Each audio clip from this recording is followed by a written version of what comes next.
אני אתרגם חלק ממה שאתה אומר, תלוי אם אתה מפרגן או לא מפרגן. אם אתה מפרגן, אני לא מתרגם את כל הרבה שאתה עושה. אבל אם אתה אומר דברי תורה, אני אתרגם. טוב, אני בדיוק למדתי פה איזה הלכה. ברשות הרב Efraim is going to give us a little הלכה before we start our rest of our shiur. כן. He's going to give us some real Torah. בדיוק עכשיו סיימתי פרק כ"ט ברמב"ם, בהלכות שבת. הלכות שבת, in chapter 29. הרמב"ם כותב, ולמה מברכים על בשמים במוצאי שבת? Why do we make a blessing on besamim on מוצאי שבת? מפני שהנפש דואבת ליציאת שבת, משמחים אותה ומיישבים אותה בריח טוב. הנפש כואבת. Because the nefesh, the soul, is in essence in pain, it's suffering because of Shabbat's end. And therefore we pacify it, and make it feel good by giving it something that it could enjoy. עכשיו אנחנו נמצאים במצב שכל עם ישראל הנפש שלהם דואבת. יש כאלה שכואבים את הפצועים, יש את ההרוגים, יש את השבויים. כל אחד עם הכאב שלו, יש כאלה שכואבים את הכאב הכללי שלהם. So we are in a time where all of Am Yisrael is suffering right now. Some type of pain, whether it's emotional pain over the people that were murdered, or the people that are, are hostages, or people that are in the middle of a war right now. All of the suffering, the anxiety that everyone has, everyone is in some form of pain. ומה לעשות? אפילו אם האדם יריח את כל השיח של העץ, של הבשמים, זה לא ירגיע אותו. And even if somebody, takes the entire tree and smells it, it's not going to help him, take away that pain. כי הכאב הוא מתמשך. זה לא כאב של רגע כמו של צאת שבת ונגמר. כל יום אתה שומע שבאמת מה שאמרו פעם, ההרוגים הרבה יותר, הפצועים הרבה יותר, השבויים הרבה יותר, שדרך אגב הרב אמר את זה על ההתחלה, לא יודע איך הוא ידע, אבל שזה לא המספרים שאמרו בהתחלה.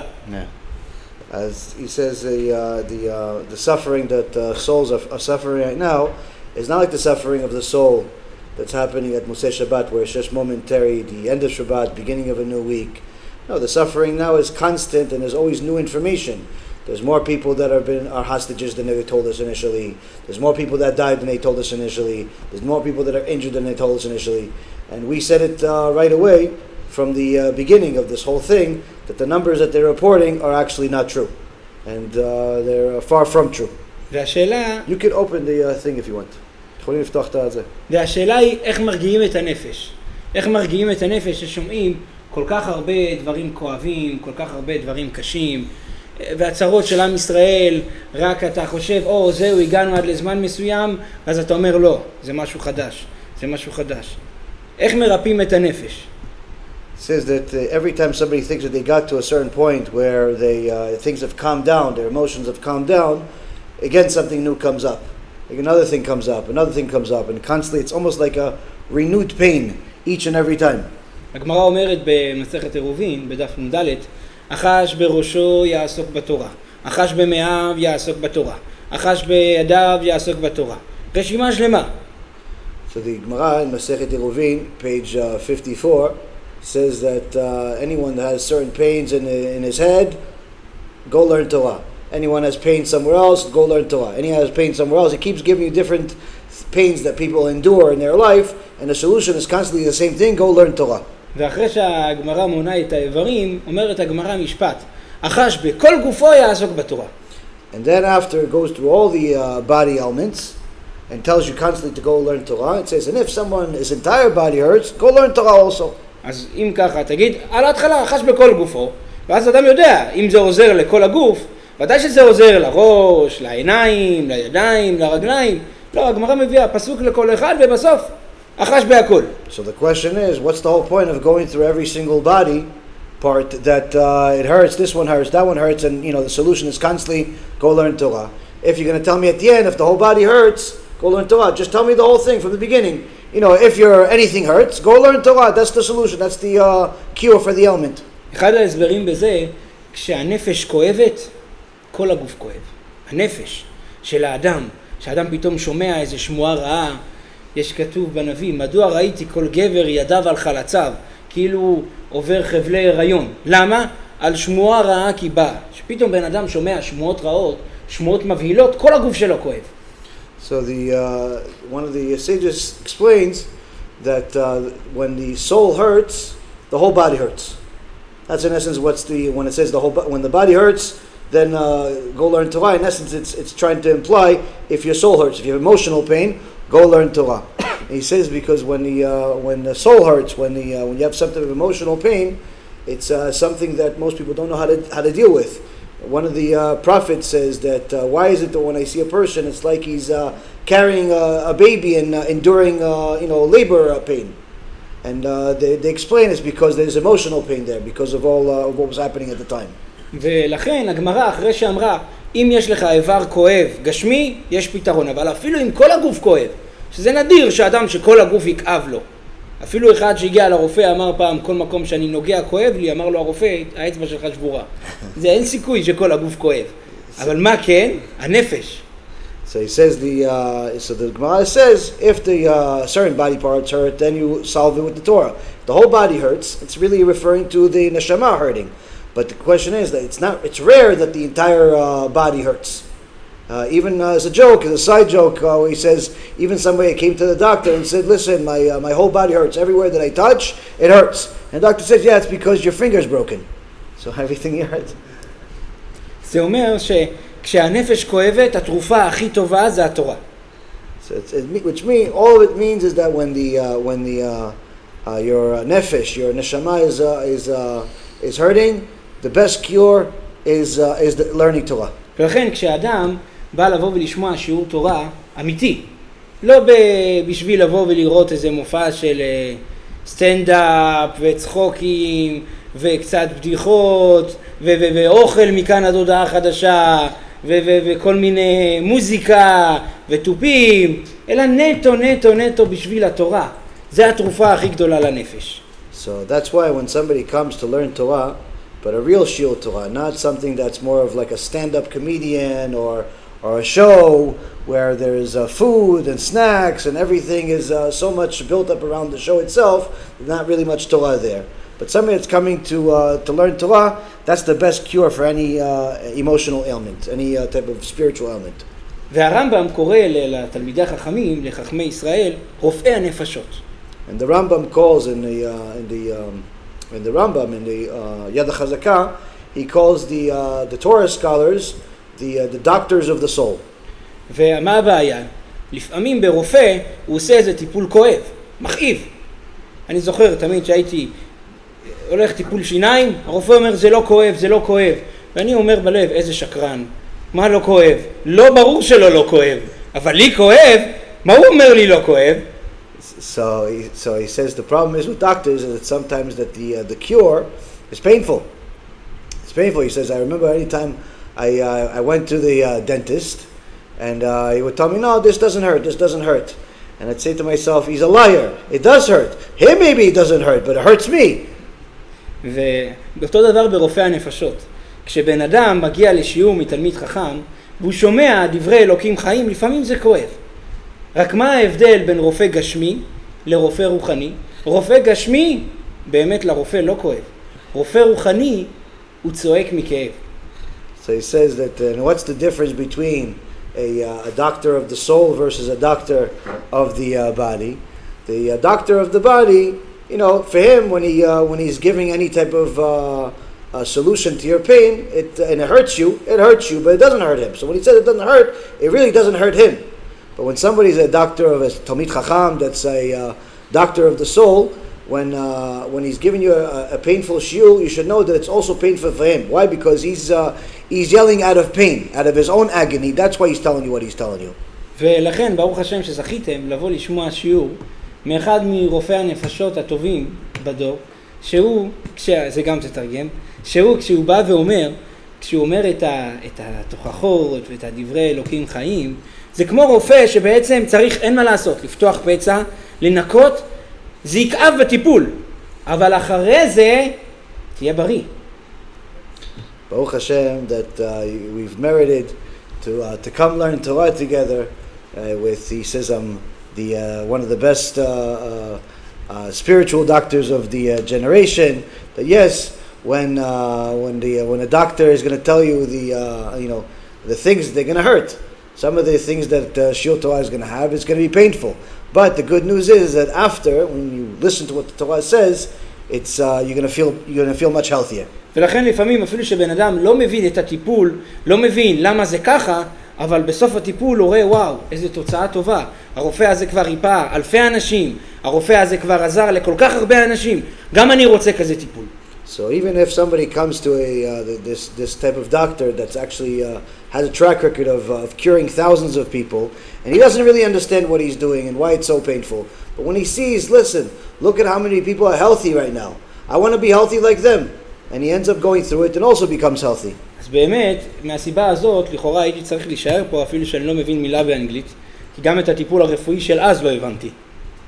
So he says, so technically, he said, I should also stay for the cure we're going to all hear tonight from my shiur, even though I don't speak a single word of English, because technically I didn't understand what the other physical doctor, the dentist, was doing either.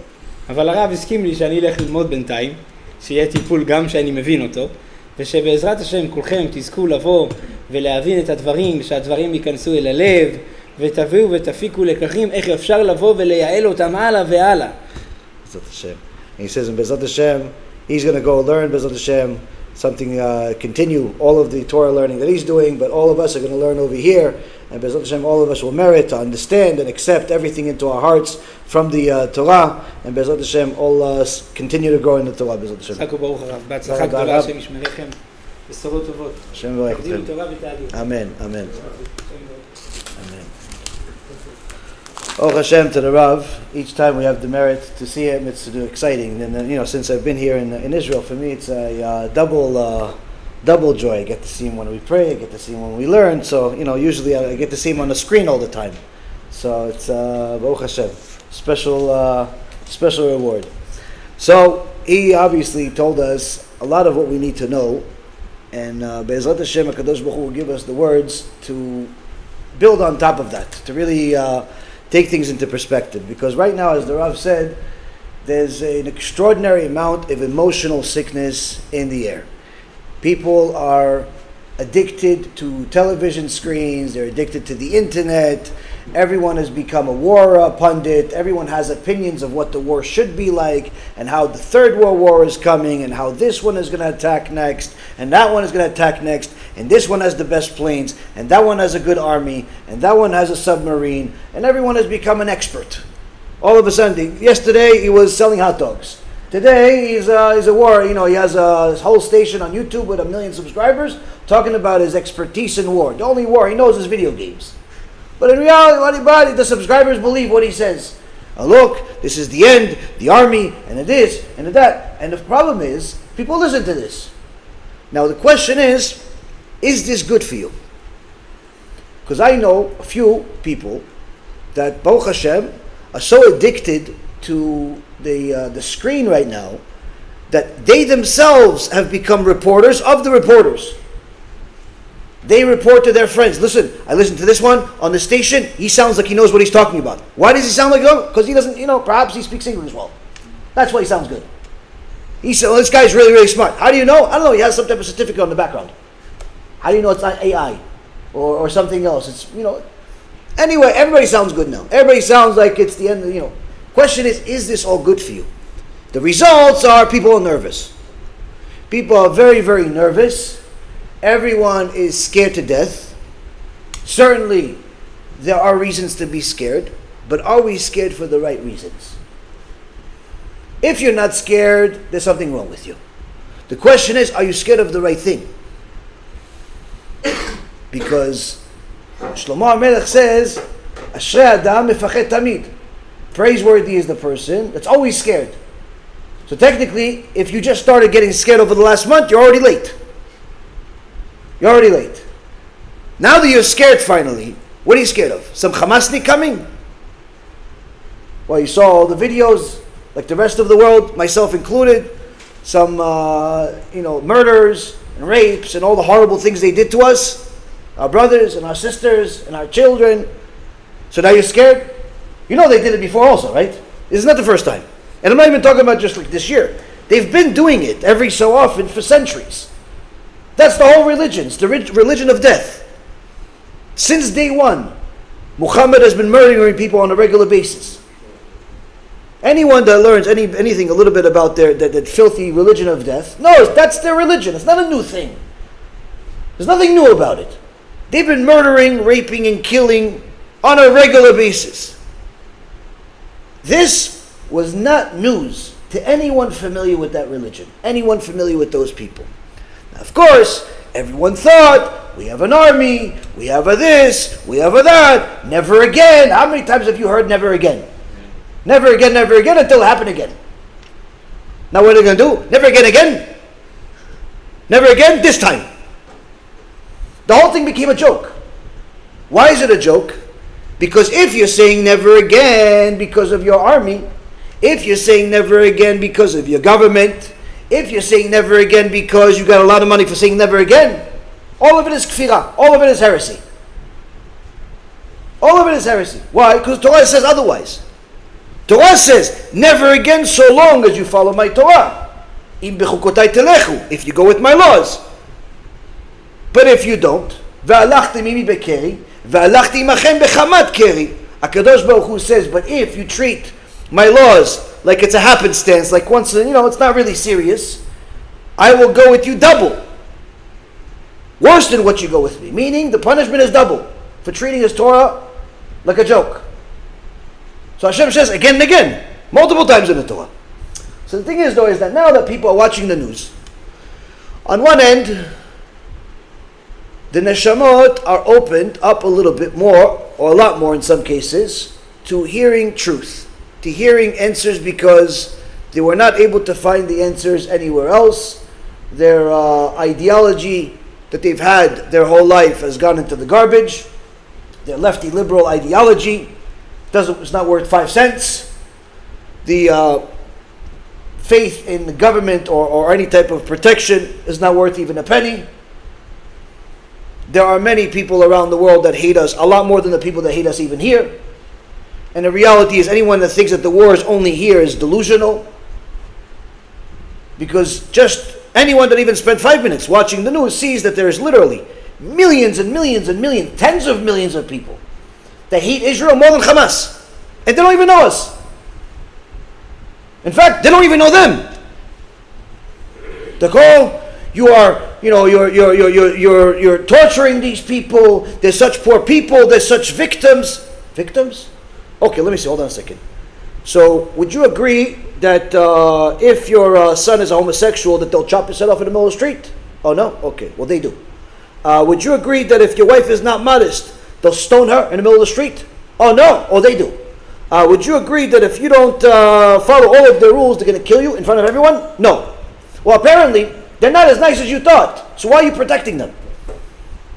But that's the thing. Alma deshikra, world of lies. The world of lies. But the world of lies is not going to stop people from living a lie. Even if people know it's a lie, they still live a lie. So now that you know the world is a lie, that means that everything is a lie, including what you see on the screen. You saw the tanks shooting, the bombs coming down. Everyone is telling you the world is going to end, World War III, China's coming, Russia's coming, everybody's coming, everyone's fighting over this little piece of land. Is that healthy for your neshama? Because if you look around, everyone has a Tisha B'Av face. Everyone walks around, like everybody's like scared, they're not really sure, except if you go to Bnei Torah. If you go to Bnei Torah, the happiest people in the world. Like there's no war. You go to people that just finished, you go to the event we just had, Baruch Hashem. You go to the event, you saw the people on stage. It's as if there's no war in the world. Everyone's happy, everyone's smiling. And it's not just for that event, it's before the event, after the event, during the end, all the time. Why? Because there's a difference between someone that's trying to cure his pain with the prescription of the Torah, which is the Torah, and someone that's trying to cure their pain with more information. Oh, if I watch this next YouTube video of this next expert in war that used to really sell toys last week, but now he's an expert in war, and the guy that's a journalist of cooking shows, and he's now an expert in war also, and this guy happens to speak 2 languages, so they made him an expert in war also. all of these experts in war, I'm going to talk to them and I'm going to listen to them, and they're going to give me the information that's going to calm me down. 15 minutes later of complete waste of life, a bunch of pictures that you saw everywhere else also. And what happens? You're even more nervous. But you don't even know why. Is he lying to me? Is he really an expert? You're questioning. Okay, I have to watch another show just to see if he says the same thing as this guy. Maybe the guy that was an expert in toys is better than the guy that was an expert in cooking. And this, Rabotai Karim, is literally people drinking cancer on a regular basis. And now you have the questions coming in. Rabbi, should I buy a gun? What do you think about me buying a gun? So listen, America is not like, Israel is not like America. Israel is not like America. They lowered it down though to level 3. You can get... Forget 3, forget 0. Even if they allowed everybody with a gun. Israel is not like America. You know why? I'll explain to you. Here when I come to shul, and I see one of these guys has a giant gun, I'm like, Baruch Hashem, bit for you, man. No. You have a gun, you're a soldier, somebody comes, I'm going to see some action. It's cool. In America, if you see somebody has even a tiny little handgun, it's criminal. There's going to be a shooting here, guys. Get out of here. He's a terrorist. Because that's how it is in America. Anyone that has a gun in public is usually going to kill somebody, shoot up the UPS, shoot up the post office. That's what happens. Every single week in America, there is a school shooting, a public shooting somewhere. Every single week on the average. This is not I'm not exaggerating. Go look it up. There's so many, they stop reporting them. Unless it passes a certain death toll. If they kill, I think, more than like 8 or 10 people, then they report it on the news. But if he kills like 3, 4, it's not newsworthy. Just a few days ago, there was a couple of them. So here in Israel, somebody walks around with a gun, it's not really a big deal. Not really a big deal, walks around with a gun. He has a gun, it's a big gun, small gun. Me, if I had a gun over here, I'd go around with a bazooka. If I'm already going to have one, might as well have a cool one. Now, am I really ever going to use it? No. Just like most people are not going to use it. But you feel better because you have a gun. Enjoy, have a gun.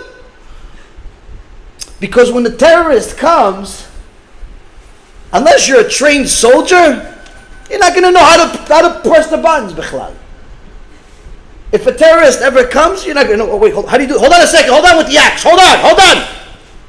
It's a safety. Where's the safety? Safety. What are you going to know about guns? You think you're going to be able to, a moment of truth? You think you know how to shoot a gun? The guy's coming with an axe. The guy's a Hamas terrorist. He's been bred people's brains for daily just because to train them how to kill people. I have a student. Hashem blessed them. They escaped Hamas. They grew up in a Hamas household. Father, Hamas. Mother, Hamas. Siblings, Hamas. Today they're Kodesh Kodeshim. This build an extraordinary family. When I asked them, what was it like growing up as, in a Hamas household? In a Jewish household, usually, the exciting story that you get, it's like, I don't know, there was a fist fight in the, in a schoolyard today. Shmuley bumped off the kippah off of Moshe. That's the exciting story. If you're in a secular house, Joe got a new PlayStation. That's it. That's the story in a Jewish household. What's the stories in a Hamas household? Oh, when you're 5 years old, you get to watch movies of chopping heads off. 5 years old, you get to watch movies of how they chop heads off people. And it's not fake movies, not Hollywood, real people. Which ones are these people? Same type of people that are protesting pro-Hamas right now, pro-Palestine, those types of people. So the same people that are supporting Hamas, supporting Palestine, if they actually showed up in Hamas tomorrow, they showed up to Palestine tomorrow, there would be a whole lot of heads on the floor. Yeah, but I was pro-Hamas. Good. That's what they know. So now back to a question. Walking around with a gun, is that going to help you in life? No. Now, if it's going to make you feel safer, makes you happy, chabud. Somebody the other day says, Rabbi, can I take a picture? I said, chabud, makes you happy, I'll take a picture. Why not? Anything can make you happy, sure. Now, the moment of truth, is it going to help you? No. It's not going to help you. Why is it not going to help you? Because you have to know, anyone that can help you, or hurts you has to go through a system called Akadosh Baruch Hu. Akadosh Baruch Hu has to review. This Hamas terrorist, this bank robber, this thief, this criminal, this bad person wants to hurt Mr. Smith, Mr. Yankovic, Mr. Reuven, wants to hurt him. Let's see, he wants to hurt. He's terrorist, spiritual terrorist, real terrorist, of whatever, he's a terrorist. He wants to hurt. That's what he wants to do. So now Kadosh Baruch Hu looks, the Bet Din of Shamayim, and this is the Gemara Masechet Chulin, page 7, says we have to review everything of what Mr. Reuven deserves, everything that he doesn't deserve, everything around him, all the people that are going to be affected by it also. Meaning it doesn't matter that Mr. Hamas wants to hurt you. It doesn't matter that Mr. whoever wants to hurt you. HaKadosh Baruch Hu has to decide whether he's going to allow him to hurt you or not. So whether you have a gun or you don't have a gun, it's not going to really protect you. You know what's going to protect you? If you have Torah or not. If you put yourself in a situation where there's less reasons for HaKadosh Baruch Hu to permit hurting you. Now, of course, there's Din Shamayim. There's HaKadosh Baruch Hu has all types of accounting, and sometimes there's very religious and holy people that get killed throughout history. So it's not to say just because you're religious you're never going to get hurt. But the point is to understand is that the gun, the yes or the no gun, is the least of your concern. You can have it if it makes you happy, if you think it's going to give you protection. But if you really think that's what's going to protect you, you have a mistake. You have a mistake.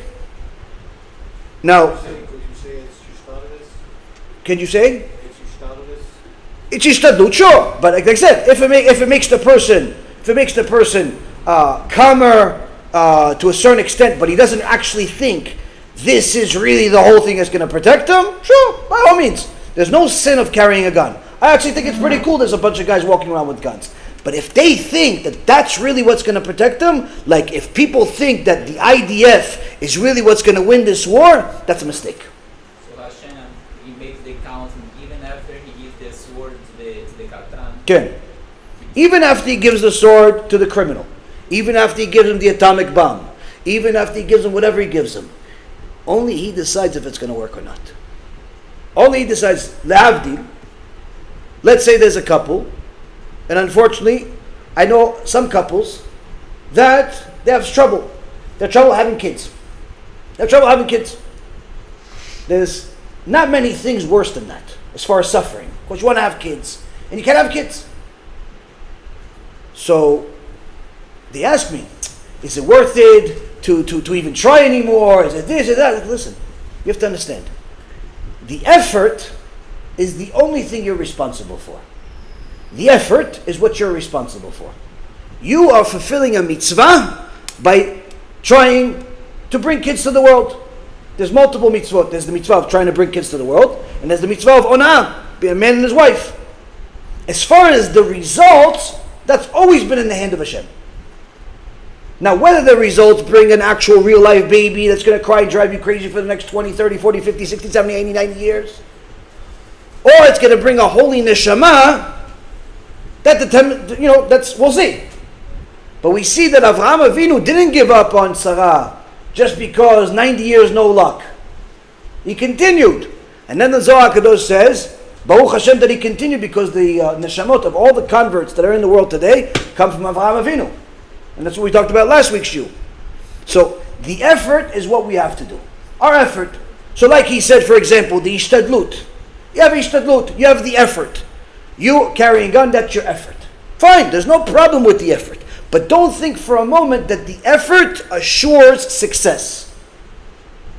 Because effort does not assure success. There are plenty of people that try very, very hard and fail. Plenty of people work in different fields and fail. And there's some people that don't work very hard and succeed. Why? Because HaKadosh Baruch Hu decides. HaKadosh Baruch Hu decides who's going to succeed and who's going to fail. The effort is done by both. So now there was, one time a guy, was a Gabbai at the Beit Knesset. I told this story a little while ago, it's such a good story, I'll tell you again. There was a Gabbai at the Beit Knesset, 20 years. Misken, the guy didn't know how to read or write, just like Muhammad. Muhammad didn't know how to read or write. No, Bemet, he didn't know how to write. That's why they wrote the Quran 200 years after he died. Because if they wrote it while he was alive, he wouldn't know how to read it to them. They'd tell him, oh, okay, listen, Muhammad, no, read it to us. This is your Quran, read it to us. He doesn't know nothing. Doesn't know how to read. But it's your book. Doesn't know how to read. So this poor guy, Lavdi, the Jew, he didn't know how to read, the poor guy. So now, 20 years pass. The Beit Knesset got bigger than like where we are. Here's a little tiny little Beit Knesset. Bezrat Hashem soon we're going to have a bigger Beit Knesset. Bezrat Hashem we're going to have several locations. But for now it's small. This Beit Knesset after 20 years got big. And now a big Beit Knesset, big money. They want, computer systems, sophisticated. And they tell the guy, listen, we're sorry, we're going to have to let you go. Why? I'm here for 20 years. What else am I going to do? We're sorry, we need somebody that knows how to handle the new computer system we have, the new phone system we have, new employees we have. You're just not fit for the job. Okay, Beseda, we scan the guy, has no job, 20 years, and he doesn't have, so what does he do? He goes to the shuk. He goes to the shuk, looks for something, what could I do? Then he sees some guy selling tools. Tools. So you know what, I know about tools. He fixed the Knesset a few times, the bathroom, the this, the that, he fixed a few things. I know tools. He goes, you know what, that's a good price for that tool. He buys a few tools. He walks around with the tools. And he sees somebody trying to fix something. He goes, no, you're not using the right tool. He goes, how do you know? He goes, I fix. I can show you. Look, I have this tool. Oh, how much? He tells him a price. He goes, okay, I'll buy it. In a few minutes, he doubles his money. He goes back to the guy, buys more tools. And he finds somebody else to buy it. And he doubles his money again. Within a short period of time, the guy makes millions. After a few years, he got to a point where he's able to order a major order of over $10 million from China. Worth of tools. Built a company. Now the China came with the order, big money, big tools, tons and tons of goods. When they show up with the stuff at the place, it's okay, sir, you need to sign here. Sign your name over here. So the guy says, no, my sign, I'm here, it's fine, no need to sign. He goes, no, what no need to sign? Need to sign that you got the tools, $10 million. He goes, fine, no, you have ink. He goes, what ink? He gives the guy a pen. He goes, no pen, give me ink. So he doesn't know what he's talking about. He gets to his drawer, he takes like one of these things, these stamps, there's inks on them. He takes his finger, puts the finger on it, and he puts his finger, he signs with his finger. The guy from China says, are you making a joke? What am I going to do with this finger? He goes, that's my signature. What is the signature? Sign your name. I don't know how to write your name. He goes, what do you mean you don't know how to write your name? He goes, I don't know how to write. The Chinaman says to him, look at that. You don't even know how to write your name, and you're ordering $10 million worth of stuff. Imagine how much money you would make if you know how to write. He says, you chamor. If I knew how to write, I'd still be a Gabbai at the Beit Knesset. Meaning what? The point of the story is that HaKadosh Baruch Hu decides whether you succeed or you fail. Now we're back to the original point. We have, right now, a situation. Millions and millions of Jews are putting in their 2 cents about their own version of the emotional pain. Some are showing that they're traitors and losers in Hollywood, and they're siding with the Palestinian terrorists that would love to have them there, not for a show, just simply to make a show out of them. But they're supporting Palestine. Some are surprised at how much hate there is for Jews. I saw Mark Cuban, I didn't even know he was Jewish. He says, listen, we're always, wow, you're Jewish? Well, Hashem, okay, he's Jewish, good for you. Bad for you, really, if you die this way, because it doesn't seem like you keep any mitzvot, but said that he's proud of his Judaism, whatever Judaism is to him. And some other people, famous people, are saying, listen, there's pain, I can't believe it, how much they hate us, this looks like Nazi Germany, and everybody's sharing this pain right now. Now, most of the people are feeling this pain because it seems like you guys are cold, so let me shut this off.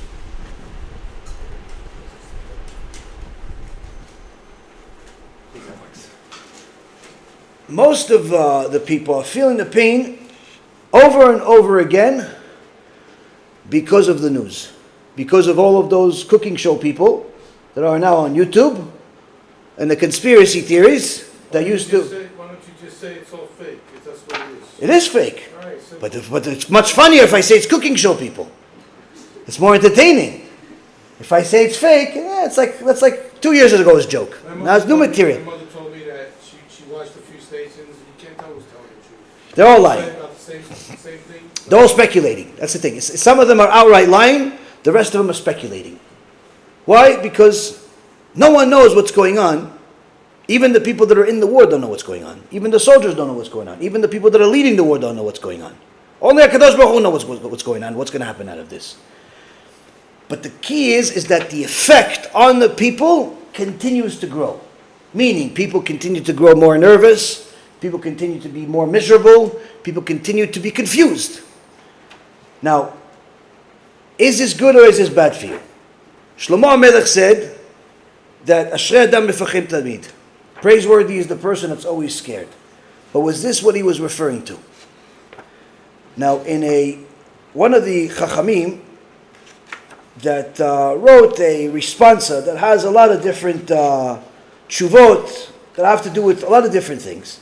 Usually responses have to do with yes, no, this is the reason why yes, this is the reason why no. There's not much musar that you'll find in responses. But here, in the Sefer called Shoel Umeshiv, it brings up a Gemara in Yerushalmi, in Masechet Orayot, chapter 2, halacha number 5. Where over there, Rabbi Zeira says, if somebody is about to sin with his wife while she's nida, that's nida is isur karet. But he has a Yetzara, he's in a bad situation right now, let's just say. Yetzara is on his head. So Rabbi Zeira says you have two options. Option number one, think that if you sin, in Shamayim they're going to cut you up to little pieces. And imagine each part of your body being cut up in small little pieces, like a naknik. Option number two, think about the day you're going to die. And how, it's going to be punishment over there. Chamim say, whoa, such extreme difference. One, he's like so detailed. And the other one's like, like what the Gemara in Masechet Berachot says, that if you're about to sin, think about the day, say Shema Yisrael, think that Hashem runs the world. If that's not enough, eventually get to the point of thinking that you're going to die. But here, Rabbi Zeira says the first option is that. Why such extreme difference? Cure, for sure. Seems like, just give me the second one. It's much easier. Why do I have to go? There's pieces, small pieces, naknik, oh wow, all the details. Even worse than my Gehinnom movie. Why all this detail? So, Chachamim explains, like, listen. If you have Yirat Shamayim, like Rabbi Zeira, the thought of you being cut up into small little pieces comes to you naturally. With every single little sin. You forgot to pray on time. Shabbat is you almost violated. Now, you didn't violate because you got the wrong time. You looked at last week's time, not this week's time. Every small little thing, you're already thinking about the horrible, worst thing in the world. That's if you have really Yirat Shamayim. You don't have really Yirat Shamayim? Okay, we'll give it to you like the little kids. Let's say, okay, say Shema Yisrael, think about the day you're going to die. Yeah. What's the point? Point is that the Chachamim are talking to us and telling us, listen, in the beginning, it's good for you to be scared in general. It's good for you to be scared in general. The more you learn, the more you'll become scared. That's why Shlomo HaMelech said, Ashrei Adam Mefachet Tamid. Praiseworthy is the person that's always scared. Why? Because that means he's knowledgeable. He's knowledgeable. The question is, are we scared of the right thing? Is being scared of Hamas, of terrorism, really what we're supposed to be scared of? Now everyone's going to say, no, Rabbi, you're supposed to be scared of Hashem. Okay, so how come you're scared to cross the street? Because there's an Arab on the other side. How come you're scared to walk around at night all of a sudden? How come you're scared to go to the store because sometimes he has Arab workers? How come you're scared of this? How come you're scared of that? All of us know you're scared of Hashem. But some people, they just know it theoretically. Ideal, like I said last week, you're supposed to get to a point of Bitachon where you could feel, even if it's hopefully only theoretically, you're going to walk into Gaza and no one's going to touch you. That's the goal. The goal is to feel to that point where you know no one can help you, no one can hurt you, other than HaKadosh Baruch Hu. In the meantime, you're putting yourself in a again, I said theoretically. The point being is, I'm not saying go put yourself in danger. I'm saying a person needs to have the level of bitachon in Hashem that he knows that he is the only one that decides what's going to happen to me. No one else can help me, no one else can hurt me. But is this other extra help that we have now from the terrorists helping us become better Jews? Or is it really distancing us from HaKadosh Baruch Hu? I heard a lot of people did Teshuvah. A lot of people did Teshuvah for sure. But are they doing Teshuvah for the reason of because they think that it's going to save them from the terrorists? Or are they doing Teshuvah because they realize they don't have an answer in their current ideology? Now realistically, we don't care why they did Teshuvah as long as they did Teshuvah. But long term, a person needs to know why they are what they are. Why should you continuously celebrate a book of laws? Like in our event, Rav Yaakov Zamir, the chief Dayan in Israel, said, we the Jewish people, if we present our book to the rest of the nations, they think we're crazy. We're celebrating around a book of laws. The rest of the nations are like, book of laws, we throw in the garbage book of laws. Who likes a book of laws? Why are you guys dancing? No one understands us. Why? Everybody hates books of laws. We are dancing around a book of laws. So the thing is though, is that long term a person needs to understand, why am I hated? Now, the enemy doesn't care if you're religious or not religious. He hates everybody. He's programmed to hate. It's a computer virus. He's programmed to destroy. The question is, do you know why you're still Jewish? 3,334 years later, 35 years later, after Matan Torah, we're still hated. Do you know why you're part of this nation? Now, if a person thinks that the hatred is because of the land, or it's because of any other reason aside from the Torah, they have to learn more Torah, because the Torah tells us this is part of the tools that HaKadosh Baruch Hu uses. Meaning anti-Semitism is HaKadosh Baruch Hu's virus that he puts into society in order to control his people. Before the Holocaust, the assimilation between the Jews and the Gentiles was so high that in Germany, for example, over 90% of the Jews went and married non-Jews. Many of them even converted to Christianity and Catholicism. Over 90%. In the rest of Europe, also very high percentages, 70, 80%. A lot of people were marrying into the non-Jewish world. So much so that we were one generation away from no more Jews. So although the Holocaust killed many, it reminded everybody what we are, whoever was left. So here we have the same situation in the world. In America, over 80% of the Jews are marrying non-Jews. The assimilation is out of this world. And even in the religious world, even the people that are religious, keep Torah and mitzvot and so on, still have to a certain extent, some of them have also assimilated to a certain extent, their mindset, their ideology, where it's gone to the point where if you talk to people about Yirat Shamayim, automatically they're taking back, whoa, hold on a second, why are you talking like that? Why are you talking about Gehinnom? Why are you talking about punishment? Talk to me about nice things. Talking about Gan Eden. Talking about Gan Eden. In this week's parasha, we have Sarah Imenu, Parashat Chayei Sarah.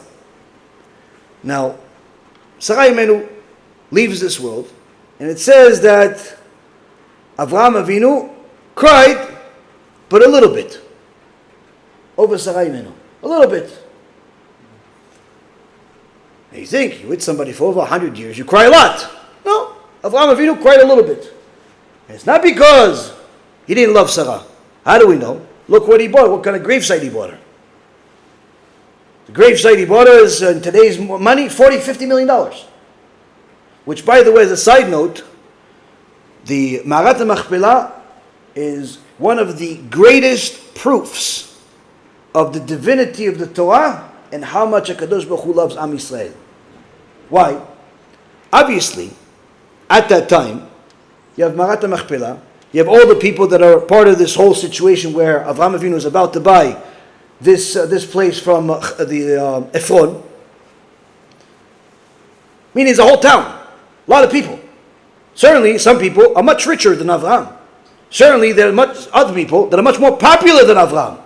Maybe they have bigger YouTube channels. Maybe they have bigger fan base. They have more likes on TikTok. There's many more people than Avraham. Avraham is certainly not the only guy that's popular, especially since he's new. But yet, 4,000 years later, the only thing that remains from that entire civilization that lived at that time, the only thing that remains is Me'arat Machpelah and a story of Parashat Chayei. You don't have any stories about Efraim and what he did with his kids on the weekend, or his lineage and how they grew up to be such and such. You don't have any stories about the rest of the people that were there. You don't have any pictures. You don't have any nothing. There's no houses. There's no monuments. There's nothing left. Zero. The only thing that's left is Me'arat Machpelah. And it's not only left, it's glorified. People come there from all over the world to come pray there. It's a holy place. Of course, it's one of the things we fight with the Arabs about, because they think it's theirs for some reason, like they think everything else is theirs. But the beauty here is that you see HaKadosh Baruch Hu wrote it in the Torah, and just like the Torah is eternal, he has this Me'arat Machpelah became eternal. Showing us that this story could have just been about some place that, whatever, it's gone with the time. Could have been, there was a cave in some place, let's call it Hebron, and happened, and there's no more Hebron in the world. There's no more Hebron. And we would accept it just fine. But no, HaKadosh Baruch Hu said, no. This Hebron, this Me'arat Machpelah, you're going to see it no matter what year you're alive. And not only that, you're going to see it, and it's going to be beautiful, you can visit it. Showing you. What else? Can I see any monument of anything else that happened there 4,000 years ago? No, nothing. Nothing else available. Everything else was built on, everything else became grass, everything else became rocks, everything else became nothing. So now back to crying over Sarah. Okay. You said that he cried a little bit? A little bit. Lifkota. The Torah says that he bewailed her. Right. The Hebrew has bewilder, it says lifkota with a small chaf. And the Chachamim say the reason why there's a small chaf, it's an unusual, you can see it in my Chumash, the reason why the word has everything normal size except the chaf is small, is because the chaf is in essence to symbolize that he cried only a little bit. The question is why he cried only a little bit, because we know he loved her a lot, he bought her a $40 million monument that's still available till this day. Today you can't even buy a jewelry that's going to last a month. Can't buy anything that's going to last a long time. Honey, where's your engagement ring? Oh, you gave me an engagement ring? Well, it's been a long time. Yeah, it's only been, 5 years, 10 years. Oh, yeah. Nobody knows anything. Everything's gone. But here he bought us something. It's still available today, 4,000 years later.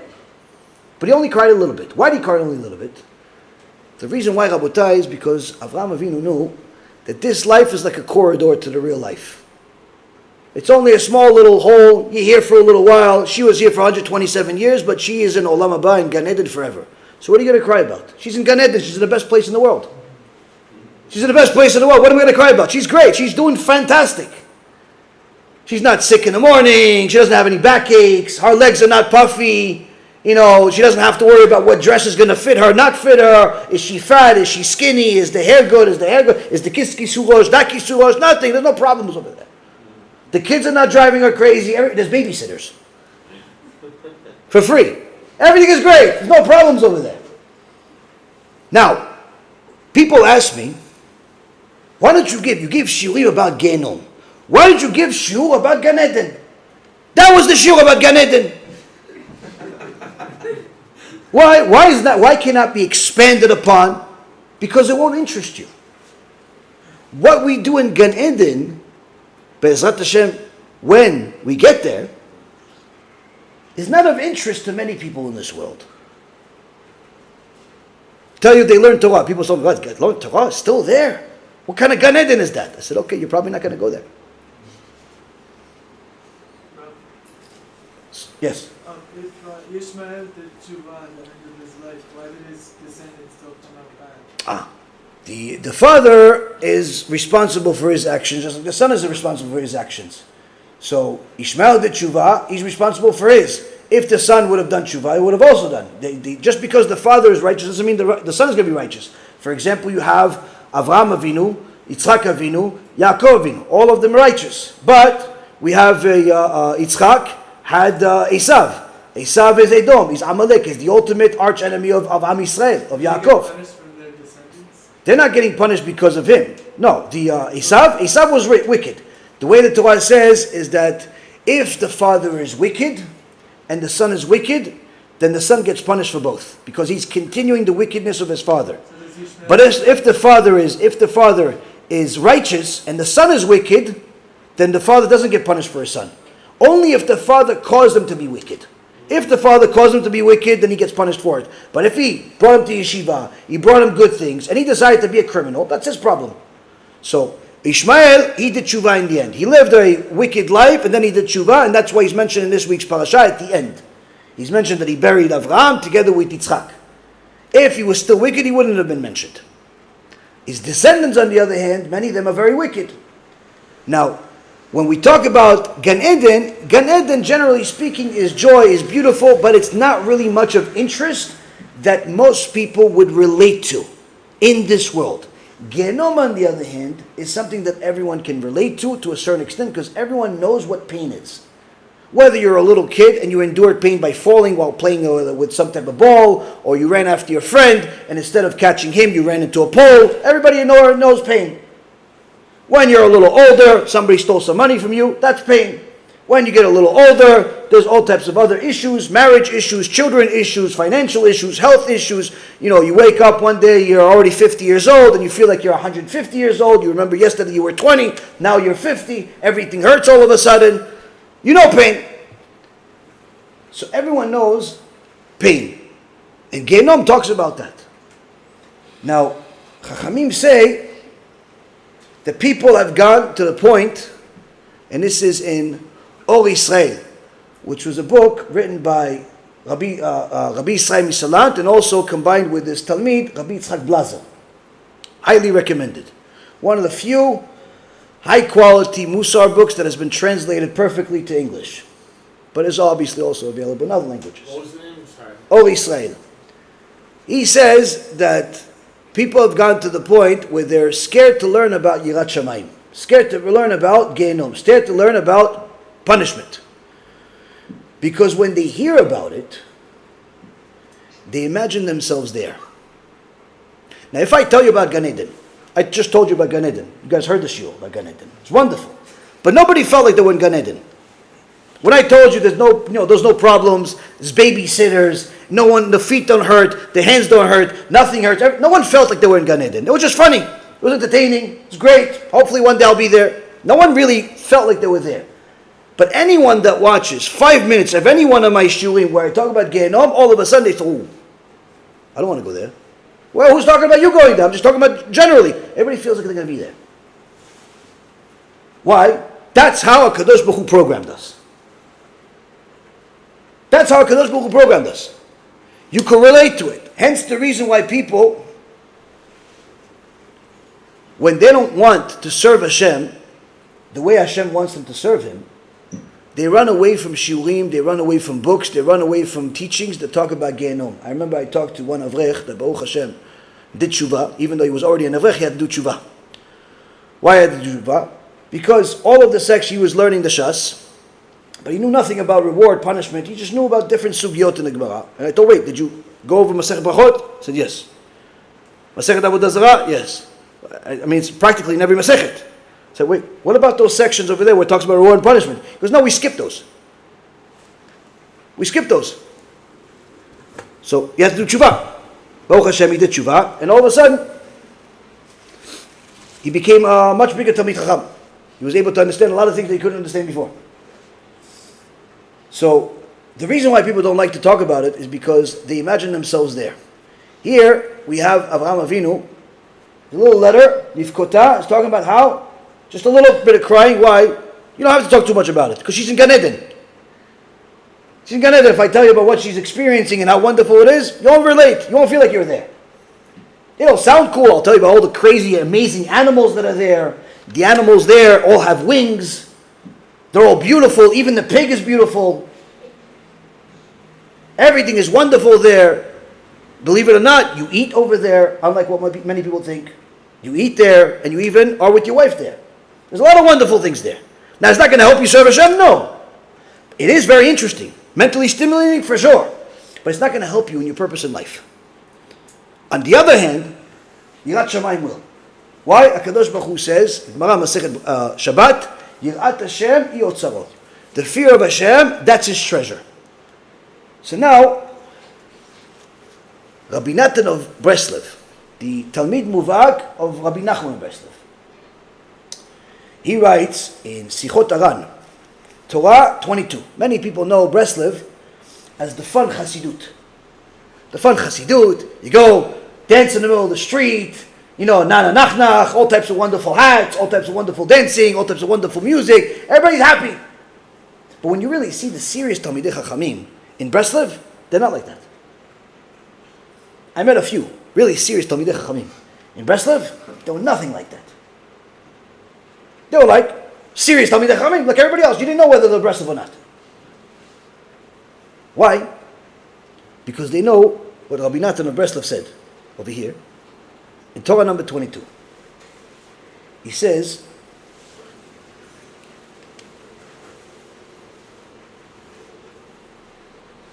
know a rule, he says, that all of the fears and worries that a person has in this world shorten his life.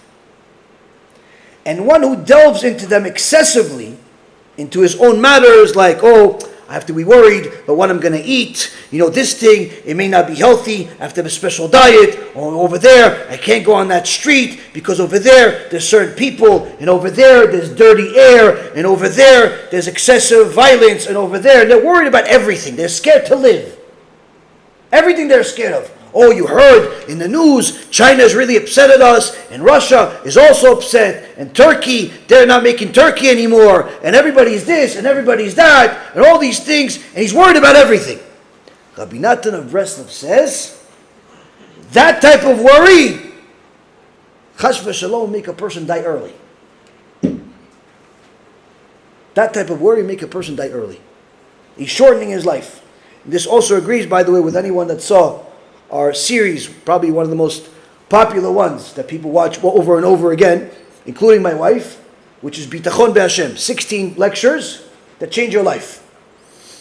Especially if you continue into the Chazon Ish, first 20 lectures, it continues that series. But he says the same exact thing. The punishment for anxiety is the thing that you're anxious about happening to you. You're afraid that some snake's you're afraid of snakes, you're afraid everywhere, snakes. Guess what? Snakes are going to come to you. Snakes are going to come to you. Why? Because you're scared of snakes. The things you're scared of that are not Hashem happen to you. Why? It's a punishment. This is exactly what Rabbi Natan of Breslev says. All of this excessive worry about the news, about the war, about the terrorists, about all of these things, that's the problem. It's not the terrorists that's killing you. You're killing yourself. You're killing yourself with all the news. You're killing yourself with all the worry. Those things shorten a person's life. And one who delves into these own matters excessively ends up ruining his life. But all of the fears and worries that one has of Hashem increases and lengthens his life. As Shlomo HaMelech says in Mishlei chapter 10 verse 27, the fear of Hashem increases his days. And even the fear that he has of punishment is included in this fear of Hashem and ends up lengthening his life. Now, here Rabbi Natan of Breslev gives us the right perspective of what you're supposed to be scared of. News? No. Terrorists? No. Hashem? Yes. In fact, the more you're scared about Hashem, the longer your life is going to be. And if, let's say, he says, you made a mistake, you made a certain sin, whatever the sin is, big sin, small sin, he says the fact that you're scared you're going to be punished of that sin, you're scared of Gehinnom, you're scared of Kafakela, you're scared of all these things, you're imagining it, you're thinking about it, you're reading about it, you're learning about it, or even you're not reading or anything, you're just scared you're going to get punished, you're going to lose money, you're going to lose your relationship. Bottom line is you're scared because of a sin, that is good for you. It'll actually lengthen your days in this world, because you're scared of Hashem. If you're scared of anything other than Hashem, you're killing yourself. It's like drinking poison and expecting the other guy to die. Now, one of the biggest enemies of Chassidut was the Gaon Mivilna. Gaon Mivilna hated Chassidut. Let's just say it plainly. And the one that was the least favorite was Breslev. Breslev. He didn't like Breslev at all. But guess what? On this, the Gaon Mivilna, on his commentary on Sefer Mishlei, on Proverbs chapter 10, verse 27, the same exact pasuk, he literally says the same exact thing. When a person's fear of life lessens his years, but if he fears Hashem, it increases his life. It increases his years. So, here, whether you're Hasidish, or you're one of the Mitnagdim, or whoever you are and whatever you are, this is the Pshat. The Pshat is exactly the same. You can't come to me and say, yeah, but in the world of Hasidut we think this, but in the world of the Litvish we think this, but we're Sephardic. There's no. This is the Pshat of the Pasuk. Fear of Hashem, long life. Fear of anything else, you're killing yourself. Now, the Midrash Rabbah, Parashat Mishpatim, says, we have ourselves a Talmid Chacham. He learns Alachot, he learns Midrashim, he learns all the different sugyot, he can give you different pilpul about this one and that one, why this one's right, that one's right, all the different things. But the Midrash says, does he know about Gehinnom? Does he know about punishment? God says no. He says he's worth nothing. And you can say, oh, that's a Midrash, we don't have to accept the Midrash. Don't worry, it's also in the Gemara. Masechet Shabbat, page 31, 8. It said if a person learns the entire Torah by heart, the whole thing. What's the whole thing? Millions of books. Millions. No other people has ever had as much writing as we do. Not even close. Millions of books. He knows the whole thing by heart. One day, goes to Shemaim. They ask him questions. Hello. How are you, Mr. Reuven? Oh, Rabbi, we'll call you Mr. over here. Here, there's no rabbis. What'd you do? How'd you do? No, they don't ask you what you do. They already know. What do they do? You learned Torah? Good. You taught Torah? Good. You did chesed? Fantastic. Wonderful. But let's just see, hold on a second. Let's look at the calculator inside, the little thing. You got Shamayim? No, you got Shamayim? Okay, that's the chamber you're going to go in, over there. Over there. Make a left. The hot one, go over there. What? That's what the Gemara says. Even if he knows the entire Torah by heart, but he doesn't have Yirat Shamayim, it's all worthless. Why? The Gemara gives an analogy, like an example. It says if somebody, let's say, had a bunch of crops. He told his worker, go, take care of the crops, make sure you put them in the attic, over there, so they don't get rained on, nobody hurts. Okay, fine. The guy does the job, comes back a few hours later. He says, okay, boss, I did it. And the boss says to him, did you put chumtin on them? Chumtin is preservative. He says, no, I didn't put preservative. He goes, it was better off you didn't do anything. Why? I did all that hard work, a few hours. He goes, if you didn't put preservative on it, it won't survive. It won't survive. And Rabbi Shimon Bar Yochai in the Gemara says the same exact thing with Yirat Shamayim. If you don't, that's the chumtin, that's the preservative of all of your actions. If your actions of chesed, of learning Torah, of marriage, of having children, of business, of just interacting with society, or even going to the bathroom, if all of those things have Yirat Shamayim connected to them, good. They don't, for sure, they're full of sins. You can say, wait a minute, how can you sin going to the bathroom? You can sin going to the bathroom. You can sin plenty going to the bathroom. If you learn the halachot of how to go to the bathroom, you can learn how you can sin to go to the bathroom. The point being here is that Chachamim told us, if this guy knows a lot of Torah, but he doesn't have Yirat Shamayim, he's not worth anything. They weren't exaggerating. It wasn't like one of those shock jock type of statements. Oh, let's just get people really scared, like the the newscasters. No. This is the bottom line. Well, but if a person studies so much Torah, wouldn't he naturally learn? Yirat Shamayim. He can learn about it, but not have it. He can learn, let's say for example, he goes home, he goes, you know what, this rabbi mentioned so many times, the Gehinnom movie. I'm going to watch the Gehinnom movie. And he gets himself some popcorn, he gets himself some Coca-Cola, or if he's a healthy, junk freak, he can eat water. There's so many videos about how Coca-Cola destroys like screws and cars and, I don't know, buildings. So I don't think anybody drinks Coke anymore. So okay, well, water. And he turns on BeEzrat HaShem app, or he turns on YouTube, or whatever he turns on, he starts watching the film. 3 hours into it, he likes it. It's like, wow, it's a cool movie. Wow, amazing.